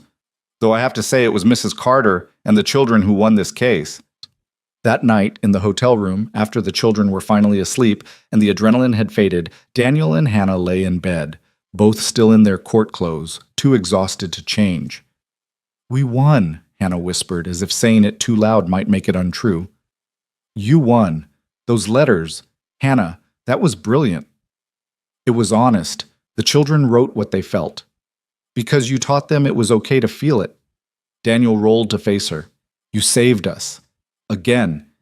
Hannah's eyes filled with tears. I was so scared. So was I. When the judge started reading Emily's letter, I thought my heart would stop. When Rosie called you her second mama, Daniel's voice broke. Hannah, I know we agreed to revisit this marriage in a year to see if it's real, but I already know. This is real. You're real. Everything I feel for you is real. Hannah touched his face, her fingers gentle. I know, I feel it too. Then why wait? Why give ourselves an escape clause? Because I needed to know you wanted me, not just needed me. And now I do. She smiled, tears streaming down her face. Daniel Carter, I choose this marriage. I choose this family. I choose you. He kissed her then, properly and thoroughly, and she kissed him back with equal fervor. When they finally broke apart, both breathless, Hannah laughed. What? Daniel asked. I just realized we've been married for 2 weeks, and that was our first real kiss. Then we have a lot of catching up to do. Yes, Hannah agreed, pulling him close again. Yes, we do. The journey home from Cheyenne felt different than the tense ride there. The wagon rolled through the Wyoming landscape under a sky so vast and blue, it seemed impossible that anything bad could exist beneath it. The children chattered in the back, their relief expressing itself in noise and laughter, and the occasional argument that actually sounded normal instead of strained. Daniel held the reins with one hand, the other resting on the seat between him and Hannah. She'd placed her hand there too, and their fingers had intertwined without conscious decision. It was a small gesture, but it felt monumental, the first public claim of their marriage as something real rather than strategic. Papa, Emily called from the back, can we stop at Morrison Creek? I want to show Hannah where Mama used to take us for picnics. Daniel felt Hannah's hand tense in his, but her voice was calm when she answered. I'd like that very much. They stopped at the creek, a ribbon of silver water cutting through cottonwoods that were just beginning to leaf out in pale green. The children scattered immediately, Noah and Caleb skipping stones while Emily helped Rosie hunt for interesting pebbles along the shore. Hannah stood watching them, her expression unreadable. Daniel moved beside her, close enough that their shoulders touched. She brought them here on Sunday afternoons in summer, he said quietly. Martha. She'd pack a basket and we'd spend hours just being a family. You don't have to tell me this. I want to. Hannah, you're not erasing Martha by being here. You're honoring what she started by helping it continue. Emily approached, holding a smooth gray stone. Mama always looked for heart-shaped rocks. She said they were good luck. She turned the stone over in her palm, then held it out to Hannah. I think you should have this one. Hannah took the stone with trembling fingers. Emily, you're not Mama, Emily said, her voice steady despite the tears on her cheeks. You'll never be Mama. But you fought for us in that courtroom. You stood up to that awful woman and her fancy lawyers. Her voice broke. You love us. I can see it. And maybe that's enough. Maybe that's more than enough. Hannah pulled Emily into a fierce embrace, both of them crying now. Daniel watched his daughter, too old for her years but finally allowing herself to be young again, cling to the woman who had become her stepmother, and felt something settle in his chest that had been unsettled for far too long. When they finally returned home, the ranch looked different somehow. The same buildings, same fences, same weathered barn, but now it felt like a place they'd defended and won back, a home they'd chosen rather than simply inherited. Henderson was waiting in the yard, his wife Mary beside him. The moment the wagon stopped, Mary rushed forward. "We heard from Walsh, who heard from someone at the courthouse. Daniel, is it true? The judge ruled in your favor?" "It's true." Daniel helped Hannah down from the wagon, keeping his hand on her waist. "The children stay." Mary's eyes filled with tears. "Thank the heavens. We've been beside ourselves with worry." She turned to Hannah. "And you, my dear, Walsh said you were magnificent on the stand." "Walsh exaggerates." "I doubt that very much." Mary took Hannah's hands. "I know we haven't been as welcoming as we should have been. The circumstances were unusual, and people talked, and, well, I'm ashamed to say I listened to gossip rather than seeing the truth, but after hearing what happened in that courtroom, how you fought for these children, Hannah, I hope you'll forgive our coldness and allow me to be a friend." Hannah's composure wavered. "I would like that very much." The next weeks brought a shift in the household's rhythm. With the custody threat behind them, a tension that had been thrumming beneath everything finally released. The children's laughter came easier. Arguments over chores felt normal rather than fraught. And Daniel and Hannah began to navigate their marriage not as a strategic necessity, but as an actual partnership. It wasn't always smooth. One evening, Daniel came in from a grueling day mending fence in the far pasture to find Hannah snapping at Caleb over some minor infraction involving spilled flour. The boy's face had crumpled, and Hannah immediately looked stricken. "I'm sorry," she said, her voice tight. "I'm so sorry, Caleb. That was too harsh." But Caleb had already fled upstairs. Hannah sank into a chair, her head in her hands. "I don't know what I'm doing," she said when Daniel approached. "I've been running this household for months, but being a mother, an actual mother, it's different. I can't just be the cook and housekeeper anymore. They need more than that, and I don't know if I can give it." Daniel crouched beside her chair. "You've been giving it all along. One moment of impatience doesn't erase months of love. But what if I fail them? What if the judge was wrong to leave them here, and I'm not enough? And, Hannah." Daniel waited until she looked at him. "You're going to make mistakes. So am I. So will the children. That's what families do. But you know what else families do? They forgive. They adapt. They keep trying." "How do you know?" "Because that's what Martha would say. And she was usually right about these things." Hannah's laugh was watery. "I wish I'd known her. You would have liked each other. She was practical like you. Strong. Didn't suffer nonsense." Daniel stood, offering his hand. "Come on, let's go talk to Caleb together. Show him that making mistakes and apologizing for them is what grown-ups do." They found Caleb in the room he shared with Noah, curled on his bed with a book he wasn't reading. When they entered, he looked up with wary eyes. "I'm sorry," Hannah said, sitting on the edge of the bed. "I was tired and frustrated, and I took it out on you. That wasn't fair." "It's okay," Caleb mumbled. "No, it's not. You made a mistake with the flour. Accidents happen. But I made a bigger mistake by responding with anger instead of patience." She touched his hand. "Can you forgive me?" Caleb was quiet for a moment, then nodded. "Can I ask you something?" "Anything. Are you going to leave now that the court case is over and you don't have to stay?" The question hit like a physical blow. Hannah's eyes widened. "What? No. Caleb, why would you think that?" "Because you married Papa to help us keep our family. But now we're safe. So maybe you don't need to be married anymore." Hannah looked at Daniel, her expression helpless. He sat on the other side of Caleb, the three of them arranged on the narrow bed. "Caleb," Daniel said carefully, "it's true that we married quickly because of the custody case. But son, that's not why we're staying married. We're staying married because we want to be, because Hannah belongs in this family now, and leaving would hurt all of us, including her." "Really?" Caleb looked at Hannah. "You want to stay?" "More than anything." Hannah's voice was fierce. "Caleb, you and your siblings and your father, you're my family now. The family I chose, and I'm not going anywhere." Caleb threw his arms around her, and Hannah held him tight, her eyes meeting Daniel's over the boy's head. And that look was everything they'd been dancing around for weeks, the acknowledgement that this marriage, born of necessity, had become something neither of them wanted to lose. As spring deepened into summer, the ranch flourished. The cattle fattened on new grass. The garden Hannah had planted began producing vegetables. The children grew brown from sun and strong from work that was appropriate to their ages rather than born of desperation. And Daniel and Hannah grew into their marriage in increments, shared glances across the dinner table, hands finding each other during evening walks, conversations that stretched long into the night. The careful space they'd maintained in their bed slowly disappeared until Hannah woke most mornings tucked against Daniel's chest, his arm around her waist. One evening in late June, Daniel came in from the barn to find the kitchen empty, which was unusual. Hannah was always there at this hour, starting dinner preparations. He heard voices from upstairs, Hannah's low murmur and Emily's higher pitch. Curious, he climbed the stairs quietly. Emily's door was ajar, and through it he could see his daughter standing on a stool while Hannah pinned up the hem of a new dress. "Hold still," Hannah said, pins between her lips. "Almost done."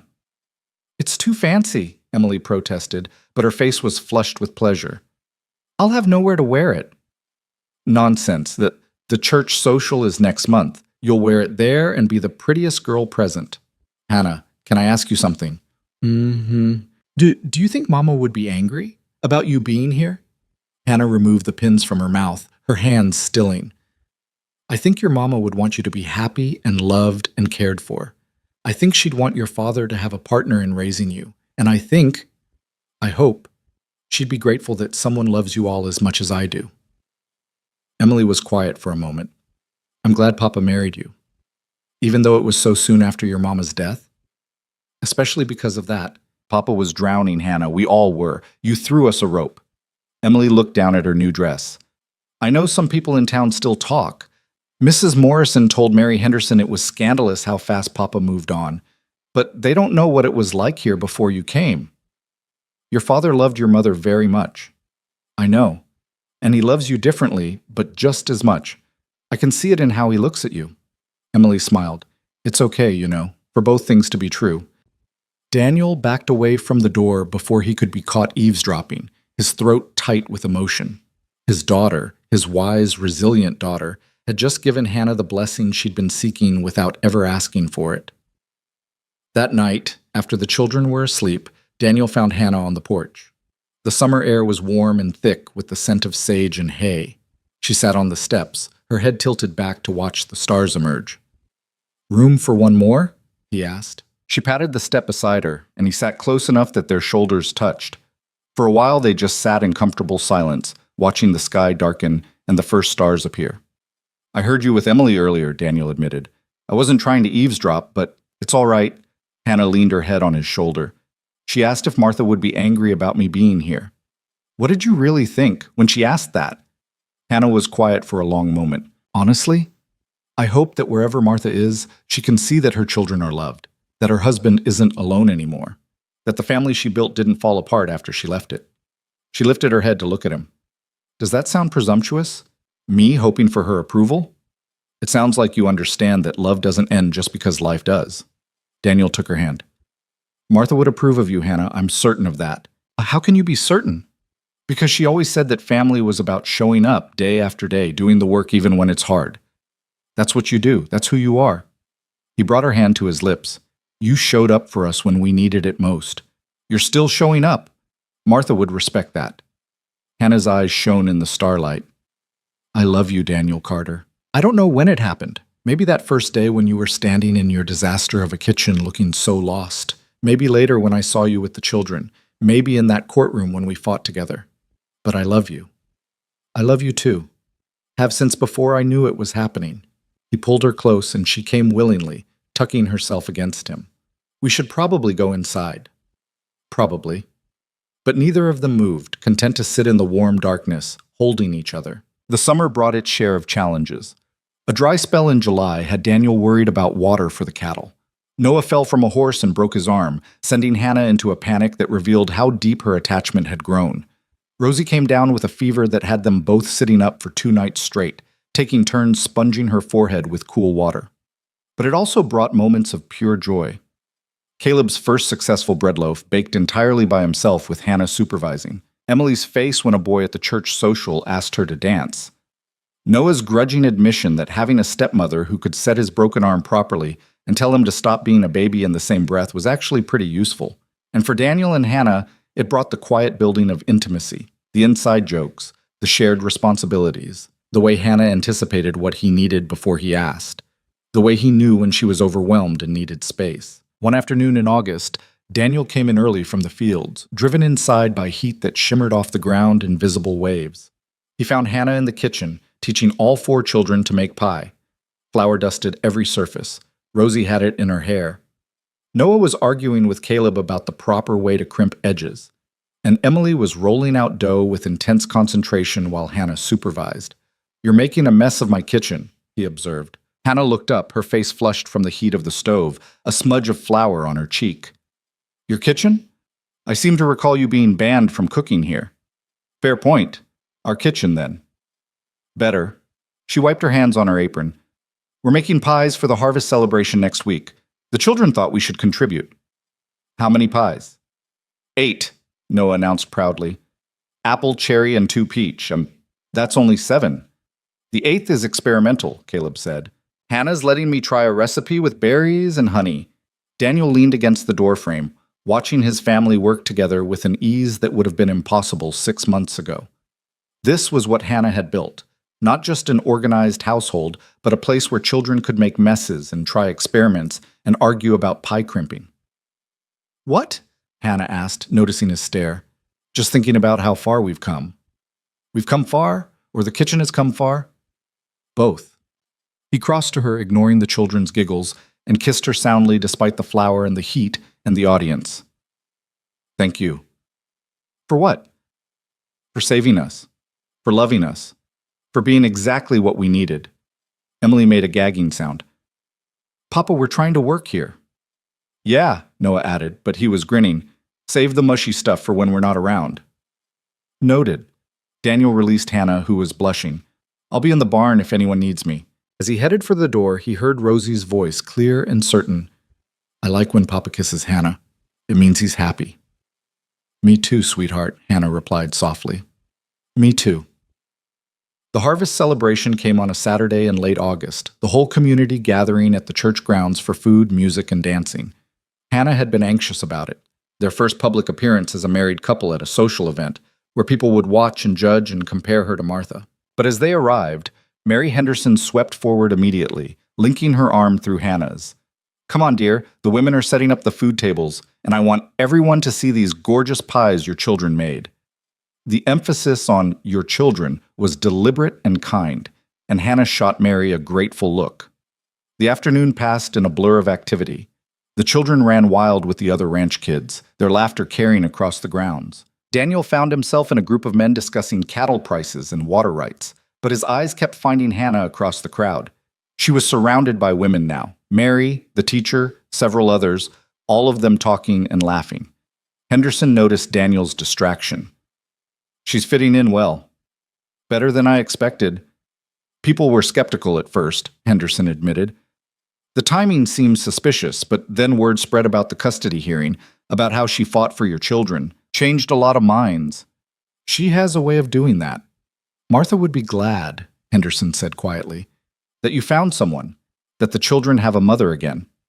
Daniel felt the familiar ache of loss, but it was softer now, coexisting with the joy of what he'd found. Yeah, she would. As the sun began to set, the music started. A fiddler and a guitarist playing familiar tunes. Couples moved onto the makeshift dance floor, and Daniel made his way to Hannah. "Dance with me," he said, offering his hand. She hesitated. "Daniel, I'm not much of a dancer." "Neither am I. We'll be terrible together." She laughed and let him pull her onto the floor. He was right. They were both clumsy, stepping on each other's toes and losing the rhythm. But her hand was warm in his, and when she looked up at him, her eyes were shining with happiness. "People are watching," she murmured. "Let them watch. Let them see that I'm proud to have you as my wife. Even though I just stepped on your foot again? Especially because of that." He spun her, nearly causing both of them to stumble, and her laugh rang out clear and bright. Emily appeared beside them, Noah in tow. "Papa, you're embarrassing us." "That's my job as a father." "Hannah, make him stop." "I can't make your father do anything. You should know that by now. But Hannah was grinning. As the evening wore on and the children's energy finally flagged, they loaded into the wagon for the ride home. Rosie was already asleep in Hannah's lap. Caleb dozed against Emily's shoulder. Noah fought to keep his eyes open, determined not to miss anything. "Today was good," Emily said quietly. "It was," Hannah agreed, stroking Rosie's hair. "People were nice to you." "They were. Does that mean they've accepted us? You and Papa being married?" Hannah considered the question. "I think people are beginning to see that our family works, regardless of how it came together. Some will always judge. That's human nature. But the people who matter, the ones who care about you children and your father, they see the truth." "What's the truth?" "That love can happen in unexpected ways. That families can be rebuilt after loss. That sometimes the best things in life come from the worst circumstances." Daniel reached over and squeezed Hannah's shoulder, and she leaned into the touch. In the wagon bed, Noah finally surrendered to sleep, and Emily soon followed. The horses knew the way home, following the familiar road under a sky brilliant with stars.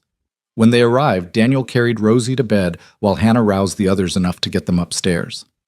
They moved through the nighttime routine with the ease of long practice, checking windows, banking the fire, locking doors. In their room, Hannah sat at the small vanity, taking down her hair. Daniel watched from the bed, still amazed sometimes that this was his life now, this woman in his room, in his bed, in his heart. "What are you thinking?" she asked, catching his eye in the mirror. "That I'm grateful for everything that brought you here, even the hard things." She turned to face him. "Even Adelaide's custody claim?" "Even that, because it forced me to admit what I'd been feeling, made me fight for what I wanted instead of just accepting what I had." Hannah crossed to the bed, settling beside him. "Daniel, can I tell you something?" "Anything." "When I first came here, I thought this would be a job, a position. Something I'd do for a year or two before moving on to the next thing." She took his hand. "I never imagined I'd find a family, that 4 children would become my children, that a grieving widower would become the man I can't imagine living without." "You don't have to imagine it. I'm not going anywhere." "Neither am I." She kissed him softly. "This is my home now. You're my home." They lay down together, Hannah tucked against Daniel's side, his arm around her. Through the open window came the sounds of summer night, crickets, distant cattle, the whisper of wind through grass. "Hannah?" "Thank you for saying yes." "To marrying you?" "To everything. To the job, to staying, to loving us even when we were a mess." She propped herself up on one elbow, looking down at him in the moonlight. "Daniel Carter, you hired a cook. But what you got was a wife, a mother for your children, and a partner in building a life. I think I should be thanking you." "Then we'll call it even." "Deal." She settled back against him, and he felt her smile against his shoulder. "Though, for the record, I'm getting the better end of this bargain. Not even close." They drifted towards sleep, holding each other in the home they'd defended and the marriage they'd built. Outside, the Wyoming night stretched vast and starlit over the ranch where a family had been broken and was now, finally, whole again. The next morning brought Sunday, which meant church and the dinner that followed. Hannah rose early, as always, but this time Daniel rose with her. Together they prepared breakfast, moving around each other in the kitchen with the choreography of familiarity. "You don't have to help," Hannah said as Daniel cracked eggs into a bowl. "I can manage." "I know you can, but we're partners, remember? Sometimes that means sharing the work." She smiled, that small expression he'd come to treasure. "All right then. Partners."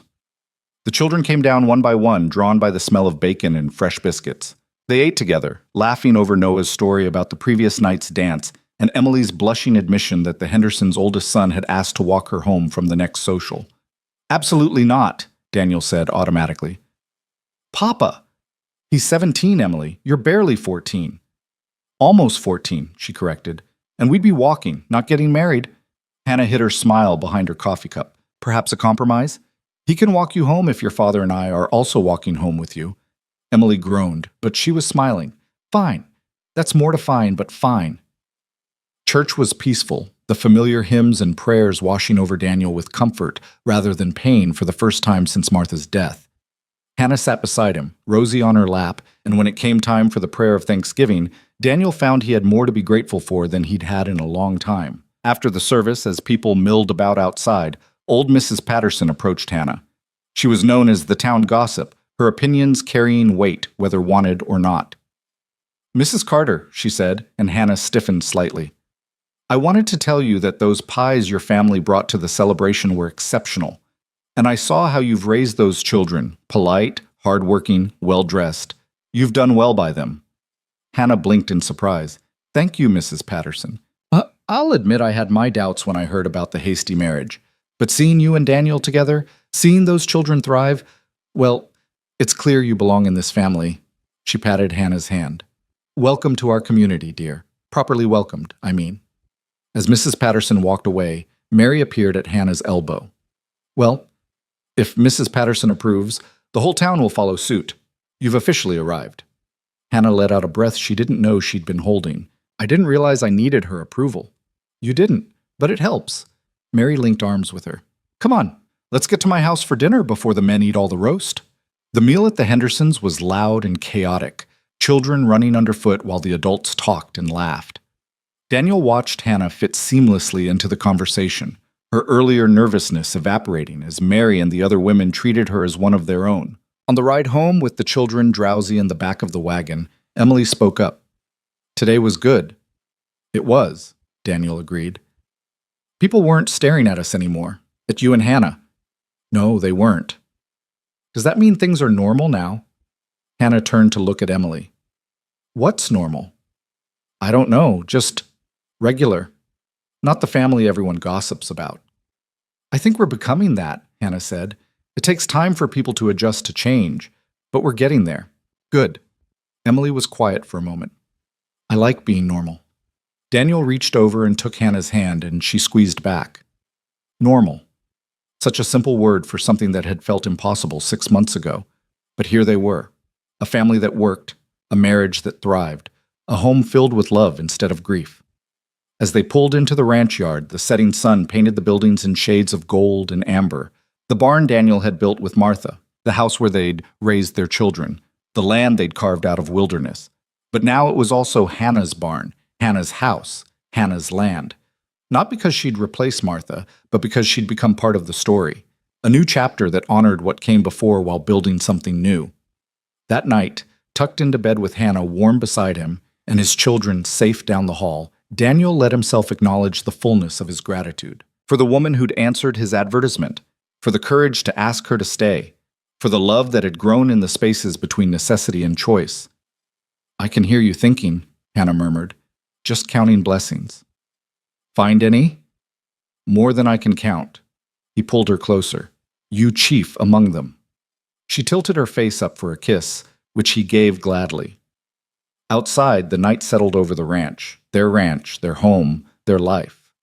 Tomorrow would bring its own challenges. Cattle to tend, children to raise, a household to run, but they would face it together, this cook who had become a wife, this widower who had learned to love again, and the 4 children who bound them together. A family rebuilt, a marriage chosen, a home made whole.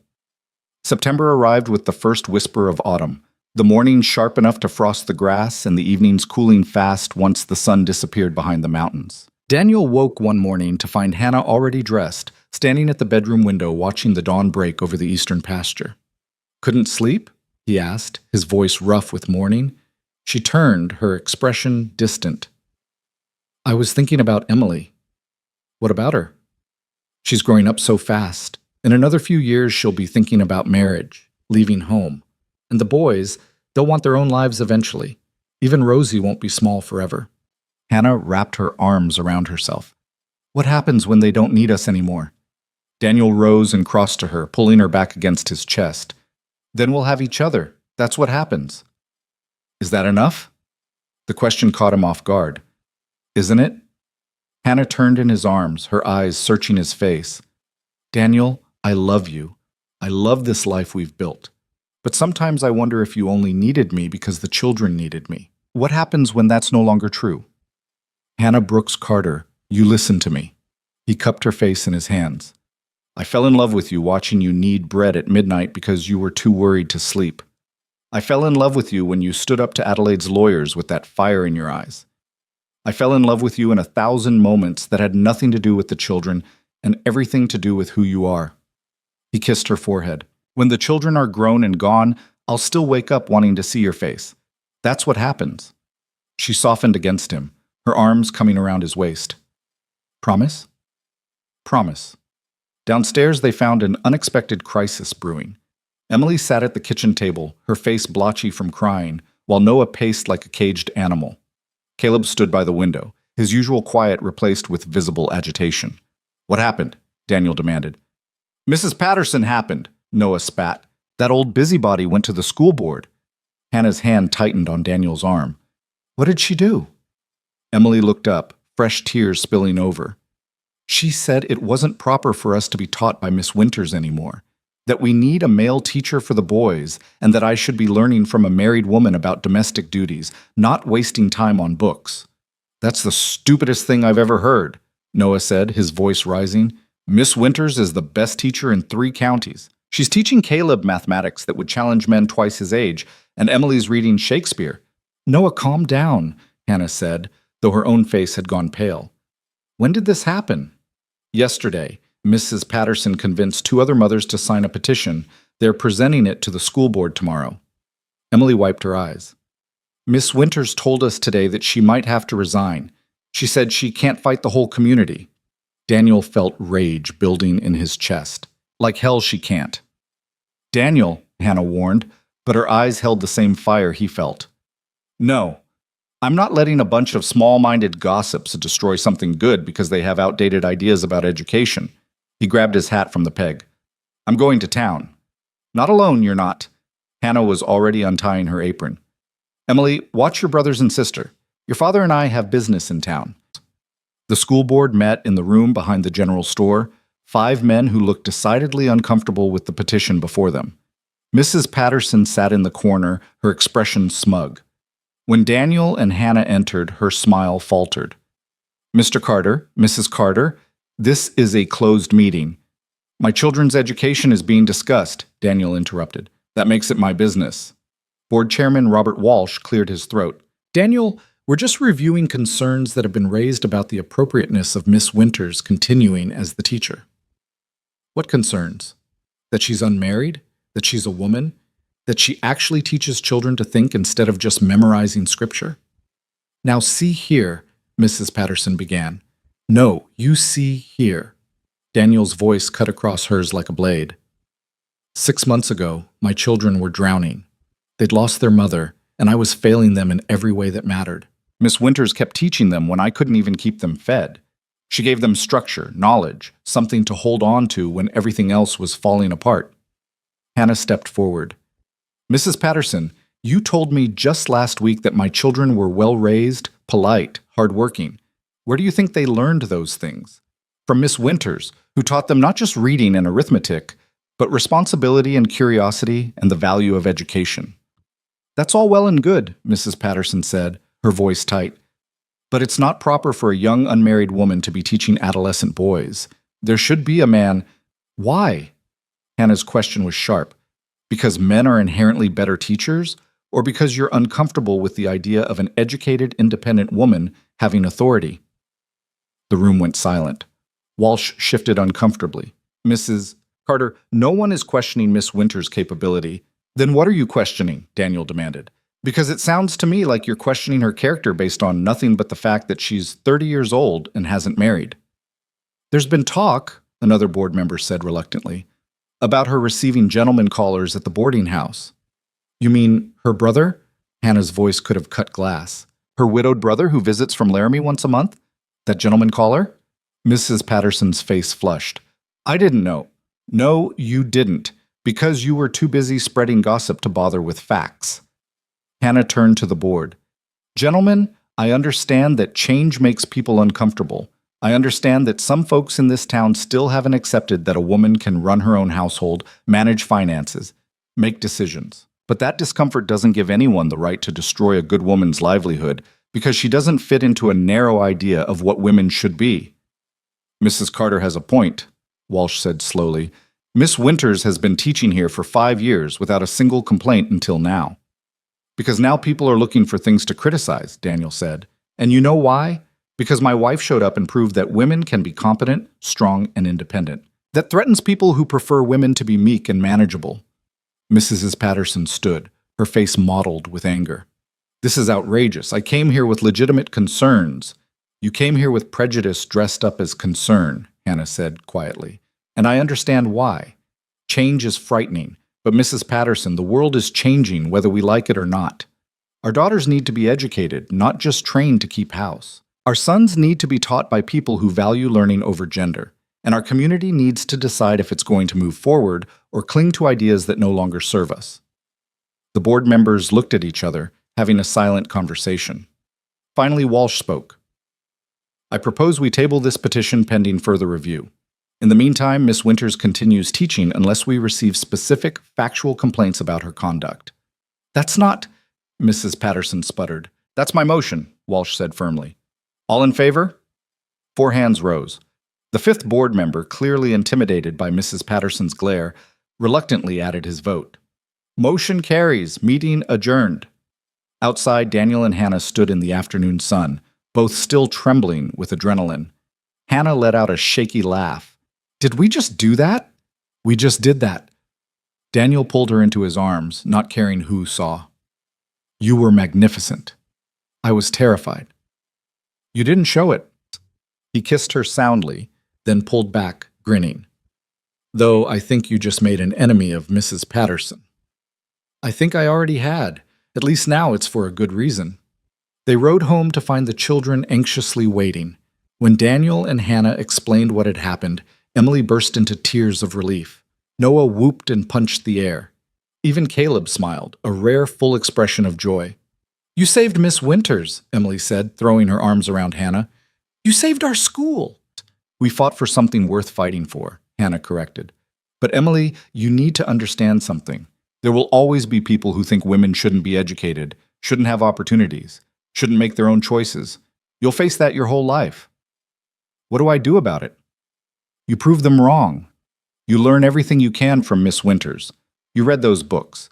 Study that mathematics. Develop that sharp mind. And when someone tells you that you can't do something because you're a woman, you do it anyway, and do it brilliantly. Emily nodded, her face fierce with determination. I will. That evening, after the children were in bed, Daniel found Hannah in the kitchen, her hands wrapped around a cup of tea that had long since gone cold. He sat beside her, waiting. I was like Emily once, she said finally. Young, eager to learn, convinced I could do anything. My father encouraged me. He believed women should be educated. But after he died, my mother had different ideas. She said education wouldn't help me catch a husband, that I should focus on domestic skills. But you didn't. I did, actually. For years. I learned to cook, to sew, to manage a household.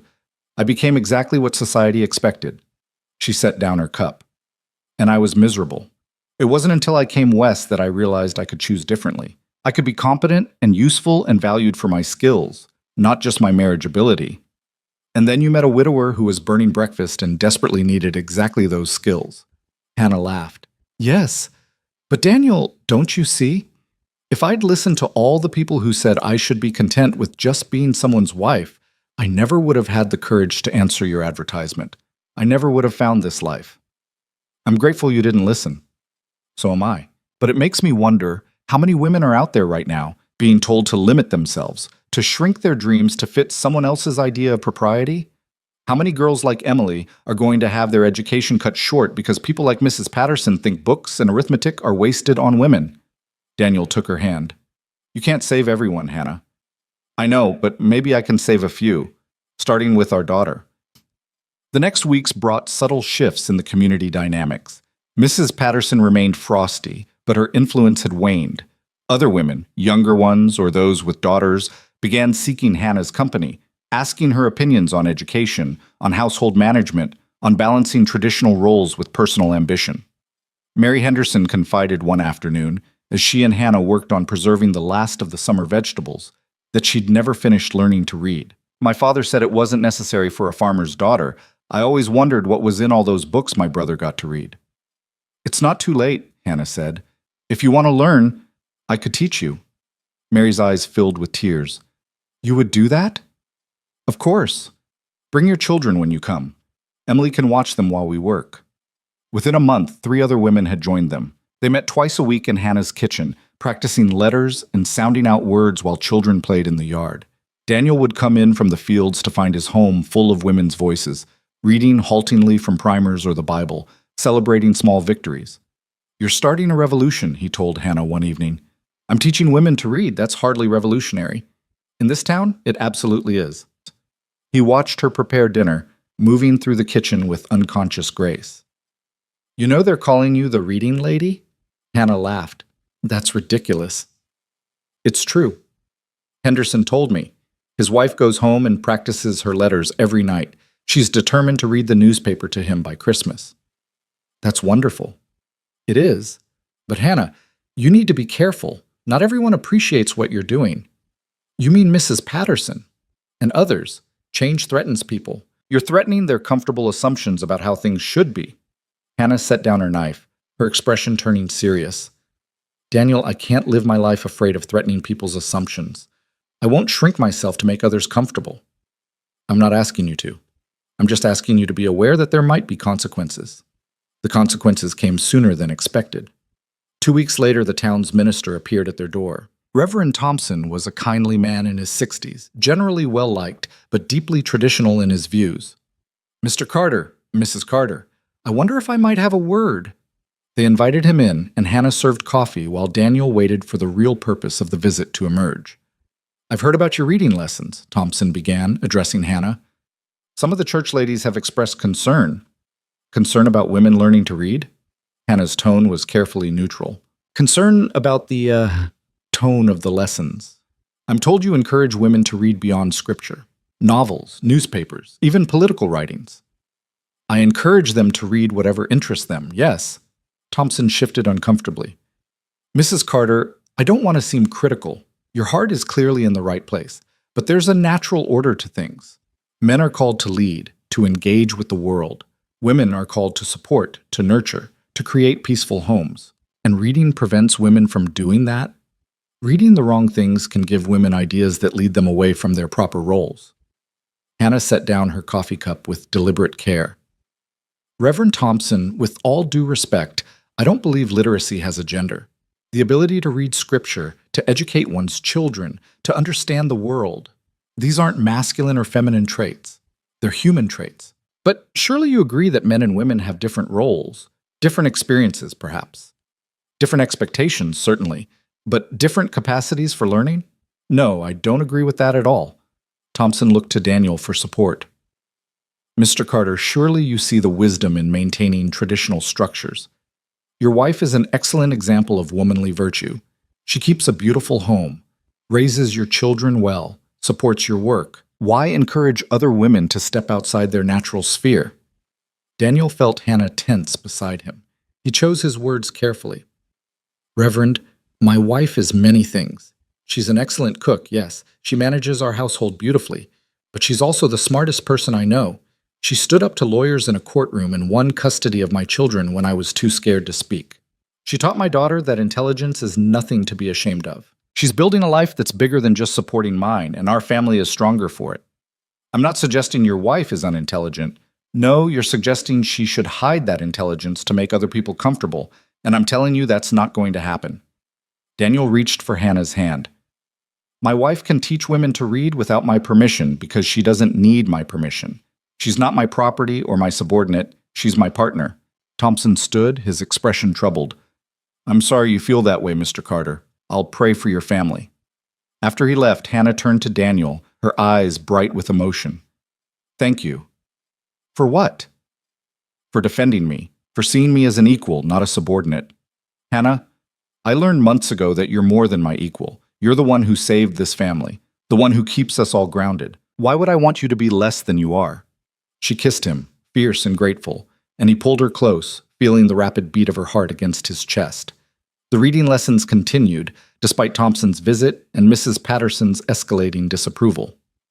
By October, Hannah was teaching 6 women, ranging from Mary Henderson in her 30s to young Sarah Walsh, barely 16 and hungry for education beyond what Miss Winters could provide in her crowded classroom. But the joy of those lessons was overshadowed by growing tension. Daniel began hearing whispers in town, concerns about Hannah's influence, Questions about whether she was undermining proper family structure, suggestions that perhaps the Carter household wasn't as stable as it appeared. One afternoon, he confronted Henderson about it. "What exactly are people saying?" Henderson looked uncomfortable. "That your wife is turning women against their husbands, teaching them to question their place." "Their place?" Daniel's voice rose. "What place? Subservient? Ignorant?" "Daniel, I don't agree with it. Mary loves those lessons, and I love seeing her excited about learning, but some men feel threatened. They think educated wives will be harder to control." "Good. Maybe they should be harder to control." "I agree. But you need to know what you're up against. There's talk of taking this to the church council, of asking Hannah to stop the lessons." That evening, Daniel told Hannah what Henderson had said. She listened quietly, her face growing pale. "They want me to stop teaching women to read. They're afraid of what you represent, change, challenge to the status quo." Hannah stood and walked to the window, staring out at the darkening sky. "What if I do stop? What if I just focus on our family, keep my head down, don't make waves? Is that what you want?" "No. But Daniel, I don't want to bring trouble to your door. The children have been through so much already. If my actions cause problems for you, for them—" "Hannah." Daniel crossed to her, turning her to face him. "When you stood up for Miss Winters, you taught Emily that women's education matters. When you started teaching Mary and the others, you showed Rosie that learning doesn't stop at childhood. And when you refused to shrink yourself to make others comfortable, you demonstrated to all of our children that integrity matters more than approval. But the cost is worth it. Because what you're teaching them, independence, courage, the value of knowledge, that's going to serve them their whole lives." He cupped her face. "Don't stop being who you are because scared men want their wives to remain ignorant. Be the woman our daughter needs to see. Be the example that shows her women can be anything they choose to be." Hannah's eyes filled with tears. "What if the church council forces the issue? Then we'll deal with it together. But Hannah, I won't ask you to make yourself smaller so others can feel bigger." The church council meeting happened on a cold November evening. Daniel and Hannah attended together, walking into the small room behind the sanctuary where 12 men sat in judgment of how a woman chose to spend her Tuesday afternoons. Reverend Thompson opened the meeting with prayer that then addressed the issue at hand. "We've gathered to discuss concerns about Mrs. Carter's reading lessons. Several members of the congregation feel these lessons are inappropriate and potentially harmful to family harmony." "Harmful how?" Daniel asked. One of the councilmen, a farmer named Hutchins, spoke up. "My wife has been attending these lessons. She's changed. She questions things now, has opinions about matters that don't concern her. It's disruptive." "Matters like what?" Hannah asked quietly. Hutchins flushed. "Politics, business, things that are men's purview. And you believe women shouldn't have opinions on these topics?" "I believe women should focus on their God-given roles." "Where in Scripture does it say women shouldn't read?" Hannah interrupted. "Where does it say we shouldn't educate ourselves, form opinions, engage with the world beyond our kitchens?" "The Bible is clear about wives submitting to husbands. It's also clear about husbands loving their wives as Christ loved the church," Daniel interjected. "Did Christ want his church ignorant and submissive, or educated and engaged?" The room erupted in argument. Some men supported Hutchins, others sided with Daniel. Thompson tried to restore order, his voice rising over the chaos. Finally, Hannah stood. The movement was quiet but commanding, and slowly the room fell silent. "Gentlemen, I understand your concerns. Change is frightening. The idea that women might think for themselves, might question, might want more than what's traditionally been offered. That's threatening to a world that's always worked a certain way." She paused, making eye contact with each man in turn. "But that world is ending whether you acknowledge it or not. Women are reading, learning, working, making choices. You can fight that change and make enemies of your wives and daughters. Or you can embrace it and build partnerships with women who are educated, capable, and choosing to be with you rather than forced by circumstance." "You're advocating for the dissolution of family structure," Hutchins said. "No. I'm advocating for family structures built on mutual respect rather than enforced submission. My husband doesn't need me to be ignorant to feel secure in his role as head of our household. He needs me to be capable, intelligent, and engaged so we can be true partners in building our life." Thompson cleared his throat. "Mrs. Carter, the concern is that you're teaching other women to disrespect their husbands." "I'm teaching them to read, Reverend. If that leads to disrespect, perhaps the problem isn't the reading. The silence that followed was heavy with implication. Finally, one of the younger councilmen spoke up. I don't see how we can tell a woman she's not allowed to teach other women to read. It's not illegal. It's not immoral. And frankly, it's none of our business what women do with their Tuesday afternoons. Here, another agreed. My wife can barely write her own name. If Mrs. Carter can change that, more power to her. Hutchins stood angrily. This is exactly what I'm talking about. Women gaining power. Women gaining literacy, Daniel corrected. There's a difference. The vote, when it came, was closer than Daniel would have liked. 7-5 in favor of allowing Hannah to continue her lessons, with the stipulation that they remain focused on basic literacy and not venture into political or controversial topics. What exactly constitutes controversial topics? Hannah asked.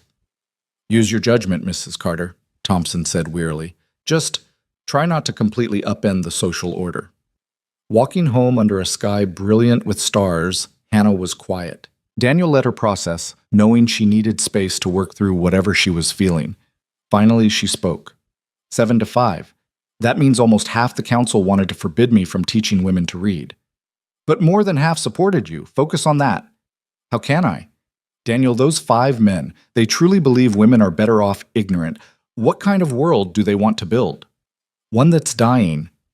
Hannah, you heard the younger men. The tide is turning. It's just turning slowly. She stopped walking, turning to face him. What if it's not turning fast enough? What if Emily grows up and has to fight these same battles? What if Rosie does? Then at least they'll know how to fight, because they have you as an example. He pulled her close. You stood in front of that council and spoke truth to power. You didn't back down, didn't apologize for being intelligent and capable. Our daughters saw that. They'll remember it. Hannah rested her head against his chest. I'm tired of fighting. I know, but you're also not someone who can stop. It's not in your nature to see injustice and accept it quietly. Maybe that's my flaw. No, love. That's your strength, and it's one of the many reasons I fell in love with you.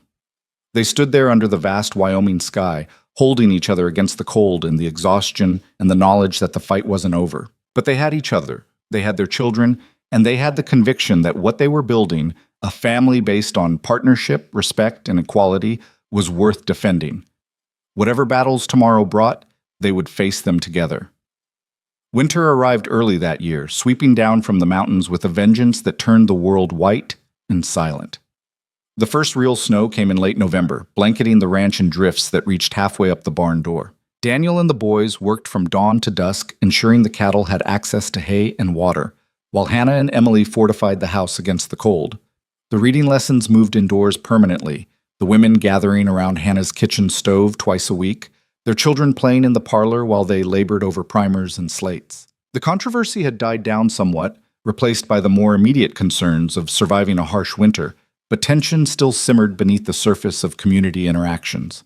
It was during one of these lessons, on a particularly bitter December afternoon, that Mary Henderson arrived late, her face pale and her hands shaking as she removed her snow-covered cloak.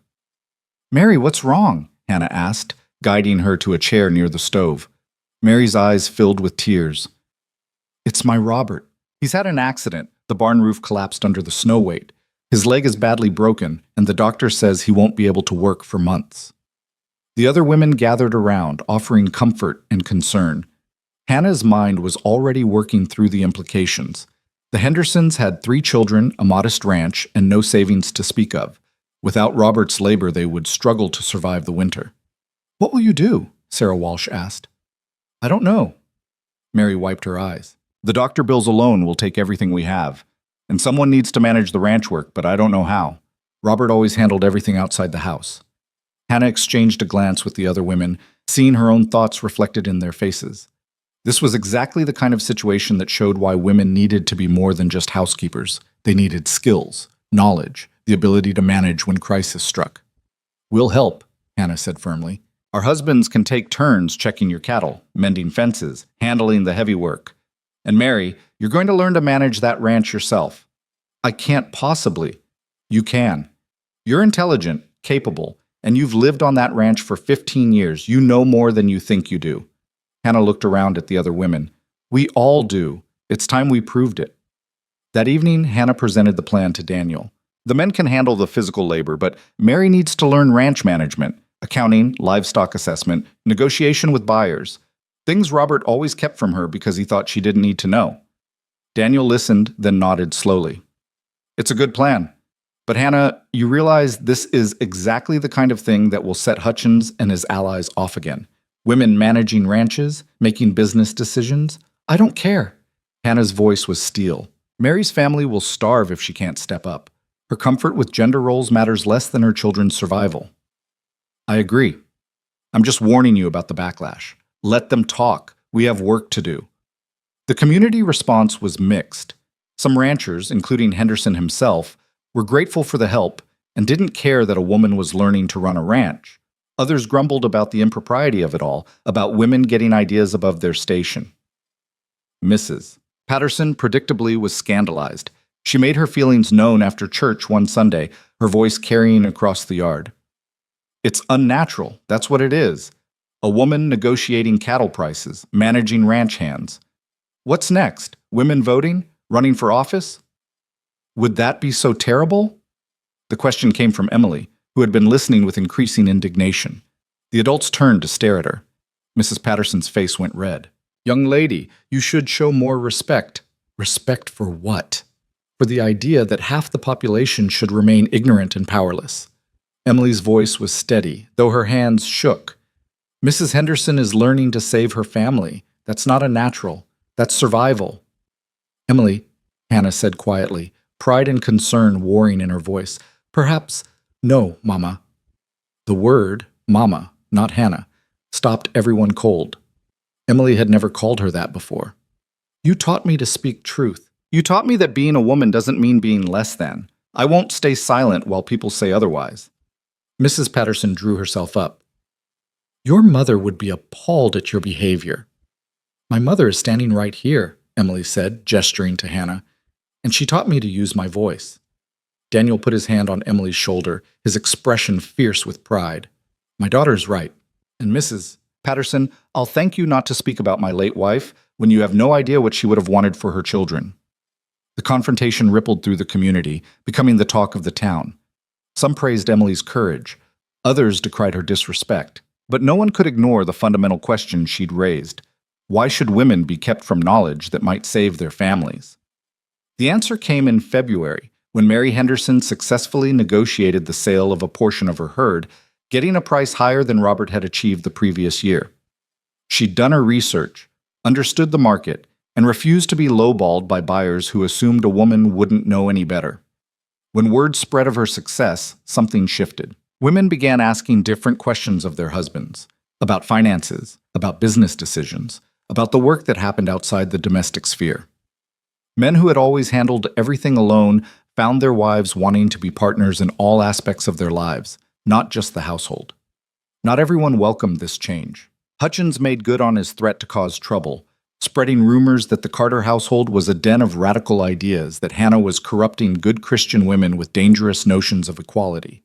The rumors reached a crescendo in March, when someone, Daniel suspected Hutchins, reported to the territorial authorities that Hannah was running an unlicensed school, potentially in violation of education regulations. An inspector arrived on a Cold Spring morning, a thin man with wire-rimmed spectacles and an air of bureaucratic importance.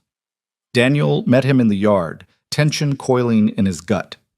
Mr. Carter, I'm Inspector Morrison from the Territorial Education Office. I'm here to investigate reports of unlicensed educational activities. My wife teaches women to read in our kitchen twice a week. There's no charge, no formal curriculum, no certification claimed. It's neighbors helping neighbors. Nevertheless, if education is being provided, certain standards must be met. Morrison pulled out a notebook. I'll need to observe these lessons, interview the participants, assess the materials being used. Hannah appeared on the porch, wiping her hands on her apron. Inspector Morrison, you're welcome to observe whenever you'd like. We meet tomorrow afternoon at 2 o'clock.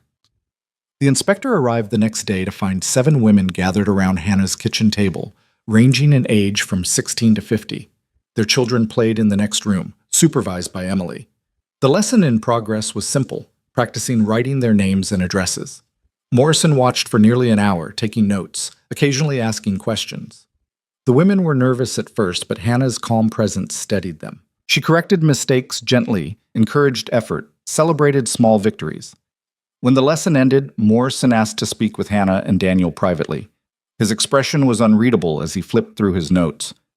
"Mrs. Carter, I've reviewed your methods, materials, and the testimony of your students. I have several observations." Hannah's hand found Daniel's under the table, squeezing tight.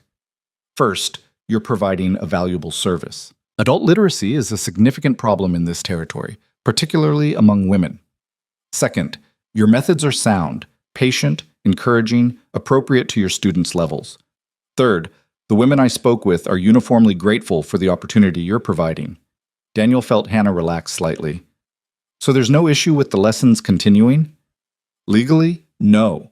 You're not charging money, not claiming to be a certified teacher, not operating a formal school. What you're doing is charitable work." Morrison closed his notebook. "However, I was told by the person who filed the complaint that you're teaching dangerous radical ideas, encouraging women to abandon their families, undermining community stability." "That's absurd," Daniel said. "I agree. What I observed was women learning a basic skill that will help them manage their households, educate their children, and participate more fully in community life." Morrison stood. "I'll be filing a report that clears you of any wrongdoing. But Mrs. Carter, I'd advise caution. You've made powerful enemies by challenging traditional structures. They may not stop with baseless complaints." After he left, Hannah sank into a chair, all the tension draining out of her at once. "I thought we were finished." "We're not. But Hannah, Morrison was right about one thing. You've made enemies. People who see your success as a threat to their way of life." "What do I do? Stop teaching? Let women remain illiterate because it makes insecure men feel better?" "No. You keep doing what you're doing, but we stay vigilant." The vigilance paid off when Emily overheard a conversation at the general store. Hutchins and two other men were discussing ways to solve the Hannah problem, vague enough to be deniable, but ominous in implication. Emily reported this to her parents that evening, her face tight with worry. "Papa, they sounded serious." Like they were planning something. Daniel felt cold rage settle in his chest. What exactly did they say? That things would be better if Hannah learned her place, that maybe a woman alone in the house with just children wouldn't feel so confident teaching other women to be disobedient. Hannah's face went pale. They're threatening violence? I don't know. Maybe just intimidation. But Emily's right. They sounded serious. The next week proved Emily's concerns valid. Daniel came in from the far pasture to find Hannah in the kitchen, her hands shaking as she held a piece of paper. The children clustered around her, their faces frightened. "What happened?" Daniel demanded. Hannah handed him the paper. It was a crude drawing, a woman in a dress, hanging from a tree, with the words "Witches Burn" scrawled beneath. Noah stepped forward, his young face hard with anger. "It was stuck to the front door. I found it when I came in from chores." Daniel felt something in him go cold and deadly calm. "Did anyone see who left it?" "No, but Papa, we can't let them get away with this. They threatened Hannah." "I know, son, and they won't." Daniel turned to Hannah, who had composed herself but was still pale. "Are you all right?" "I'm angry and frightened, but mostly angry." She looked at the paper again. "They want me to be scared into silence, to stop teaching, stop challenging, stop existing as anything more than a meek, obedient woman." "What are you going to do?" Emily asked. Hannah met her stepdaughter's eyes, and something fierce passed between them. "I'm going to teach my lesson tomorrow exactly as planned, and I'm going to report this threat to the sheriff." The sheriff, a practical man named Carson, took the threat seriously but admitted there was little he could do without knowing who was responsible. "I'll increase patrols past your ranch. Keep an eye out for trouble. But Mrs. Carter, you might want to consider stopping these lessons, at least until things calm down." "I appreciate your concern, Sheriff, but I won't be intimidated into silence." Carson sighed. "I figured you'd say that. You're as stubborn as your husband. It's one of my better qualities." The next Tuesday, the reading lesson proceeded as usual, but with additions. Daniel stayed home from ranch work, positioning himself where he could see both the approach to the house and the women in the kitchen. Henderson and two other sympathetic ranchers made excuses to be working nearby, their rifles visible in their saddle scabbards. The lesson itself was tense, the women jumpy at every sound. But Hannah pressed on, refusing to let fear dictate their actions. They read from primers, practiced writing, discussed a newspaper article about women's education in Boston. Nothing happened that day or the next week. But the tension in the community had reached a breaking point. People were choosing sides, those who supported Hannah's work and those who saw it as a dangerous disruption of natural order. The confrontation came, finally, on a warm April afternoon. Daniel was in town picking up supplies when he found Hutchins holding court in front of the general store, his voice loud and angry. "It's gotten out of hand. Women questioning their husbands, wanting say in family decisions, demanding to know about ranch finances. This is all because of that Carter woman and her radical ideas." "You mean teaching women to read?" Daniel's voice cut across Hutchins' rant. The crowd turned. Hutchins' face flushed. "I mean teaching them to be dissatisfied with their proper roles." "And what role is that exactly? Ignorant? Powerless? Completely dependent on men who may or may not have their best interests at heart? A woman's place is in the home, supporting her husband. My wife is in the home. She cooks, cleans, raises our children. She also reads, thinks, has opinions, and teaches other women to do the same. Those things aren't mutually exclusive. Your wife is an aberration, a woman who's forgotten her place." Daniel stepped closer, his voice dropping to something cold and dangerous. "My wife saved my family when I was drowning in grief and incompetence. She stood up to lawyers and judges and won custody of my children. She's teaching women skills that might save their families in crisis. If that's an aberration, I'll take it over your version of proper womanhood any day. She's turning women against their natural order. No, she's showing them they're capable of more than you're comfortable with. And that terrifies you because if women are educated and capable, they might choose to leave men who treat them as property instead of partners." The crowd had grown, people drawn by the raised voices. Henderson stepped forward, his legs still in a brace, but his voice strong. "My wife learned ranch management from Mrs. Carter. That knowledge saved our family when I couldn't work. I'm grateful for that, not threatened by it." Walsh, the store owner, added his voice. "My Sarah is learning to keep books, manage accounts. She's already caught 3 errors in my ledgers. Having an educated wife makes my business stronger, not weaker." One by one, other men spoke up, some supporting Hannah, others siding with Hutchins. The division was stark.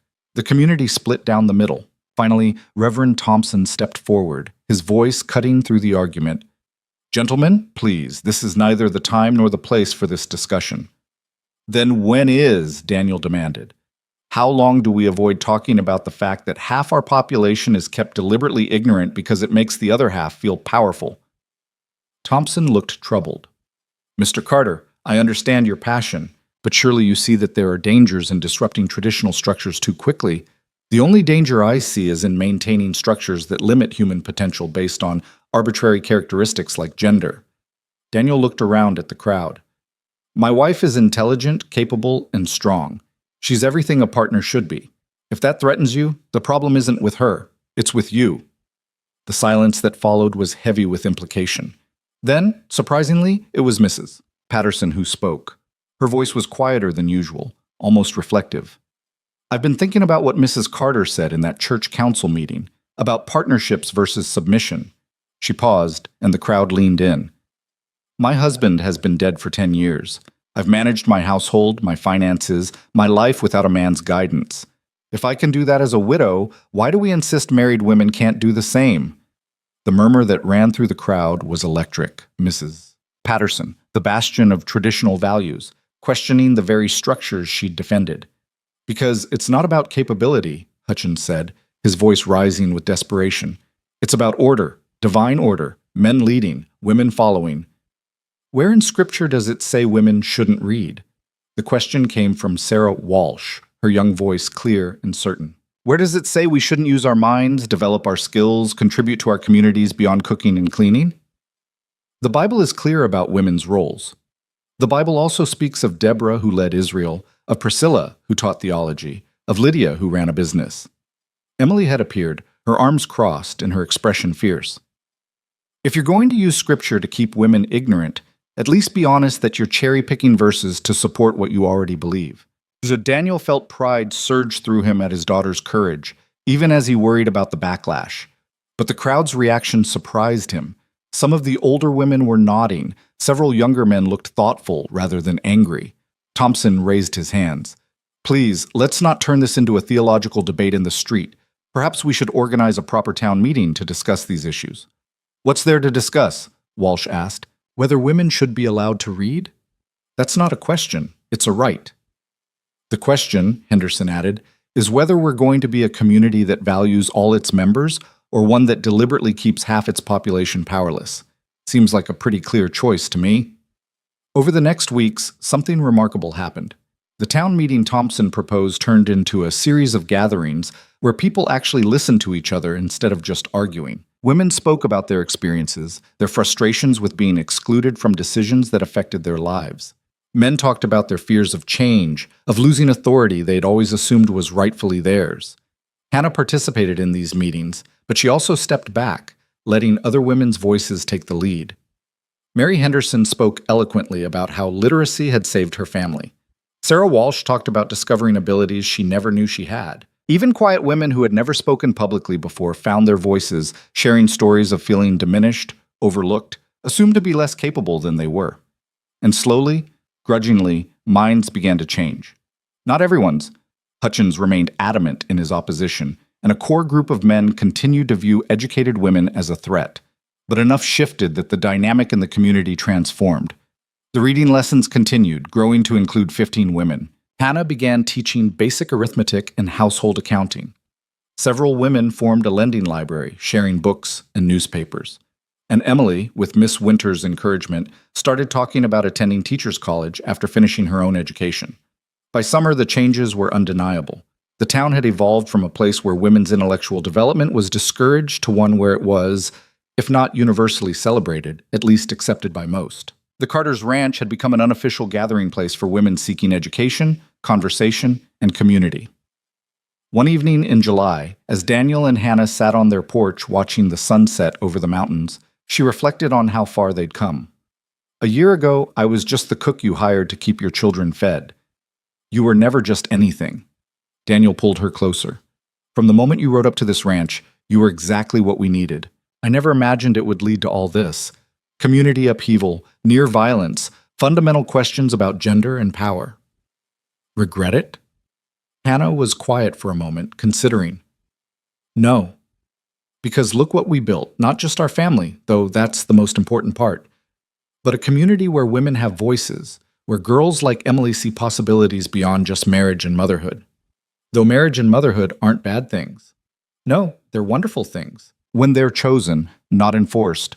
When they're part of a full life, not the entirety of it. She looked up at him. You gave me that, Daniel. A partnership where I could be whole, wife, mother, teacher, thinker, all of it at once.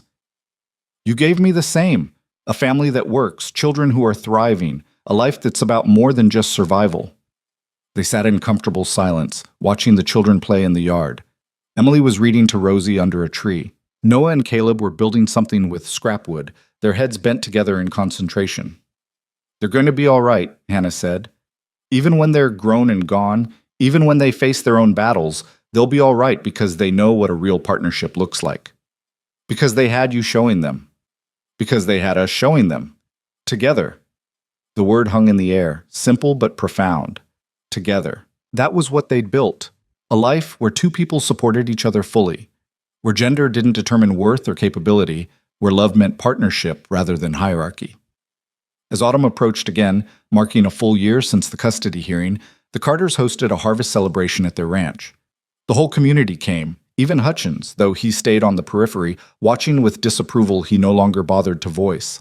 Tables groaned with food, children ran wild. Men discussed cattle and weather, while women talked about everything from recipes to politics to the upcoming territorial elections. The two groups mixed more than they once had, conversations crossing gender lines in ways that would have been unusual a year before. Hannah moved through the crowd, checking food, welcoming guests, accepting congratulations on the success of her reading program. Daniel watched her with undisguised pride. This woman who had transformed not just his family, but an entire community simply by insisting that all people deserved education and respect. As the sun set and the music started, Daniel found Hannah and pulled her onto the makeshift dance floor. They'd improved since the last harvest celebration, or perhaps they'd just stopped caring about their lack of grace and learned to enjoy the movement, the closeness, the joy of being together. Happy? he asked as they swayed to the fiddle music. Happier than I ever imagined possible. Even with all the controversy? The threats? The confrontations? The constant battle? Even with all that. Because Daniel, we won. Not just the court case, not just the right for me to teach. We won something bigger. We proved that families can be built on equality, that communities can change, that one person standing up can inspire others to do the same. You did that, not me. We did it together. You supported me when it would have been easier to ask me to stay quiet. You stood beside me in every fight. You showed our children what a good man looks like. Daniel pulled her closer, not caring who saw. I love you, Hannah Brooks Carter. You're the best thing that ever happened to this family. I love you too, even when you're stepping on my feet. They laughed, and the sound carried across the yard where their children watched with varying degrees of embarrassment and pleasure. Emily smiled, seeing in her father and stepmother the kind of partnership she hoped to find someday. Noah rolled his eyes but grinned, proud despite himself. Caleb watched thoughtfully, storing away this image of what marriage could be. And Rosie simply clapped her hands in delight at seeing her parents happy. As the evening wound down and guests began departing, the Henderson family was among the last to leave. Mary pulled Hannah aside, her eyes bright with emotion. I wanted to thank you again, not just for the reading lessons, though those changed my life, but for showing me I could be more than I thought I was. You always were more. You just needed permission to see it. No, I needed someone brave enough to say it out loud, to stand up to men who wanted to keep women small and scared. Mary squeezed Hannah's hands. My daughters are growing up in a different world because of you. They'll have opportunities I never dreamed of. That's your legacy, Hannah. After everyone had gone and the children were asleep, Daniel and Hannah stood in their bedroom, exhausted but content. Hannah sat at the vanity, taking down her hair while Daniel watched from the bed. What are you thinking about? She asked, catching his eye in the mirror. About legacy. What Mary said about your impact on her daughters got me thinking. About what? About how you came here as a cook, hired to make meals and keep house. And you did that brilliantly. But you also did so much more. You rebuilt a broken family. You taught women to read. You challenged an entire community to reconsider its values. You showed my daughter that being a woman doesn't mean being less than. Hannah turned to face him. Our daughter. She's ours now, Daniel. All of them are. Our daughter, he agreed, warmth flooding his chest at the simple truth of it. 20 years from now, when Emily is educated and capable and living whatever life she chooses, it'll be because she saw you refuse to be limited by other people's expectations. I hope so. But Daniel, I didn't do this alone. You gave me the space to become who I am. You defended my right to teach, to think, to challenge. You showed our sons what it looks like when a man sees his wife as an equal. I just tried to love you the way you deserved. That's everything. Hannah crossed to the bed, settling beside him. Love that sees the whole person, not just the role they fill. That's what changes the world, one family at a time. They lay down together, Hannah tucked against Daniel's side in the position that had become their nightly ritual. Through the window, stars blazed across the Wyoming sky, the same stars that had watched this ranch through joy and sorrow, loss and rebuilding. Daniel? Hannah's voice was soft, drowsy. Do you ever think about that day I rode up to answer your advertisement, how different things could have been? Sometimes, usually to be grateful for how things turned out. Me too. I could have stayed in Cheyenne, found another position. You could have hired someone less stubborn, less challenging. Less perfect for us, you mean? Hannah smiled against his shoulder. I was thinking earlier about what you told me that first week. That I wasn't just a cook, that I was restoring order to chaos. You did more than that. You brought hope back to a family that had lost it. We brought hope to each other. You were drowning in grief, but I was drowning in purposelessness. We saved each other, Daniel. That's what makes this work. He kissed the top of her head, breathing in the familiar scent of her hair. What do you think happens next? For us? For the family? For the community? More of the same, I imagine. We keep building this life, keep pushing for change, keep showing people there's another way to live. The children grow up, find their own paths. And we get old together, boring our grandchildren with stories about how radical we were in our youth. You think we'll have grandchildren? I hope so. I hope Emily finds a partner who values her mind as much as her heart. I hope the boys find women who challenge them to be better men. I hope Rosie grows up knowing she can be anything she wants to be. They will, because they have you as an example. Hannah propped herself up on one elbow, looking down at him in the moonlight. They have us, as an example of what partnership really means. That's the legacy we're building, Daniel, not just for our children, but for everyone watching us. No pressure there, she laughed. We've already done the hard part. We fought for our family, fought for our values, fought for a community where everyone has value, regardless of gender. Now we just get to live it. Just? All right, live it while continuing to fight every day against people who want to pull us backward. But at least now we're not alone in the fight. Daniel pulled her back down, holding her close. Never alone. That's the promise, Hannah. Whatever comes, we face it together. Together, she agreed, and in that word was everything they'd built, a love born of necessity that had become something deeper than either of them had imagined possible, a family reconstructed from grief into something stronger than before, a partnership that had changed not just their lives, but their entire community. Outside, the night deepened. Inside the house, 4 children slept peacefully, secure in the knowledge that they were loved and valued. And in the bedroom where Daniel had once lain alone in grief, 2 people held each other, grateful for the chance encounter that had brought them together. A cook hired to make meals. A widower desperate for help. 4 grieving children needing stability. It should have been a simple transaction, labor for wages, nothing more. Instead, it became a love story, a redemption story, a story about finding family in unexpected places and building partnerships on mutual respect rather than traditional hierarchy. As sleep finally claimed them both, Hannah's last conscious thought was of that first day, riding up to a ranch in chaos with nothing but determination and a willingness to help. She hadn't known then that she was riding toward her future, toward the family she would claim and the man she would love. But the universe had known, and it had given her exactly what she needed, just as she had given Daniel and his children exactly what they needed. A cook who became a mother, a marriage that became a partnership, a community that learned to value all its members, and through it all, a family that proved love could rebuild what loss had broken, that second chances were real, and that sometimes the best things in life came from the worst circumstances. The ranch settled into quiet, the only sounds the whisper of wind through grass and the distant call of night birds. Tomorrow would bring its challenges. It always did. But tonight, the Carter family slept in peace, whole and healed and home, together.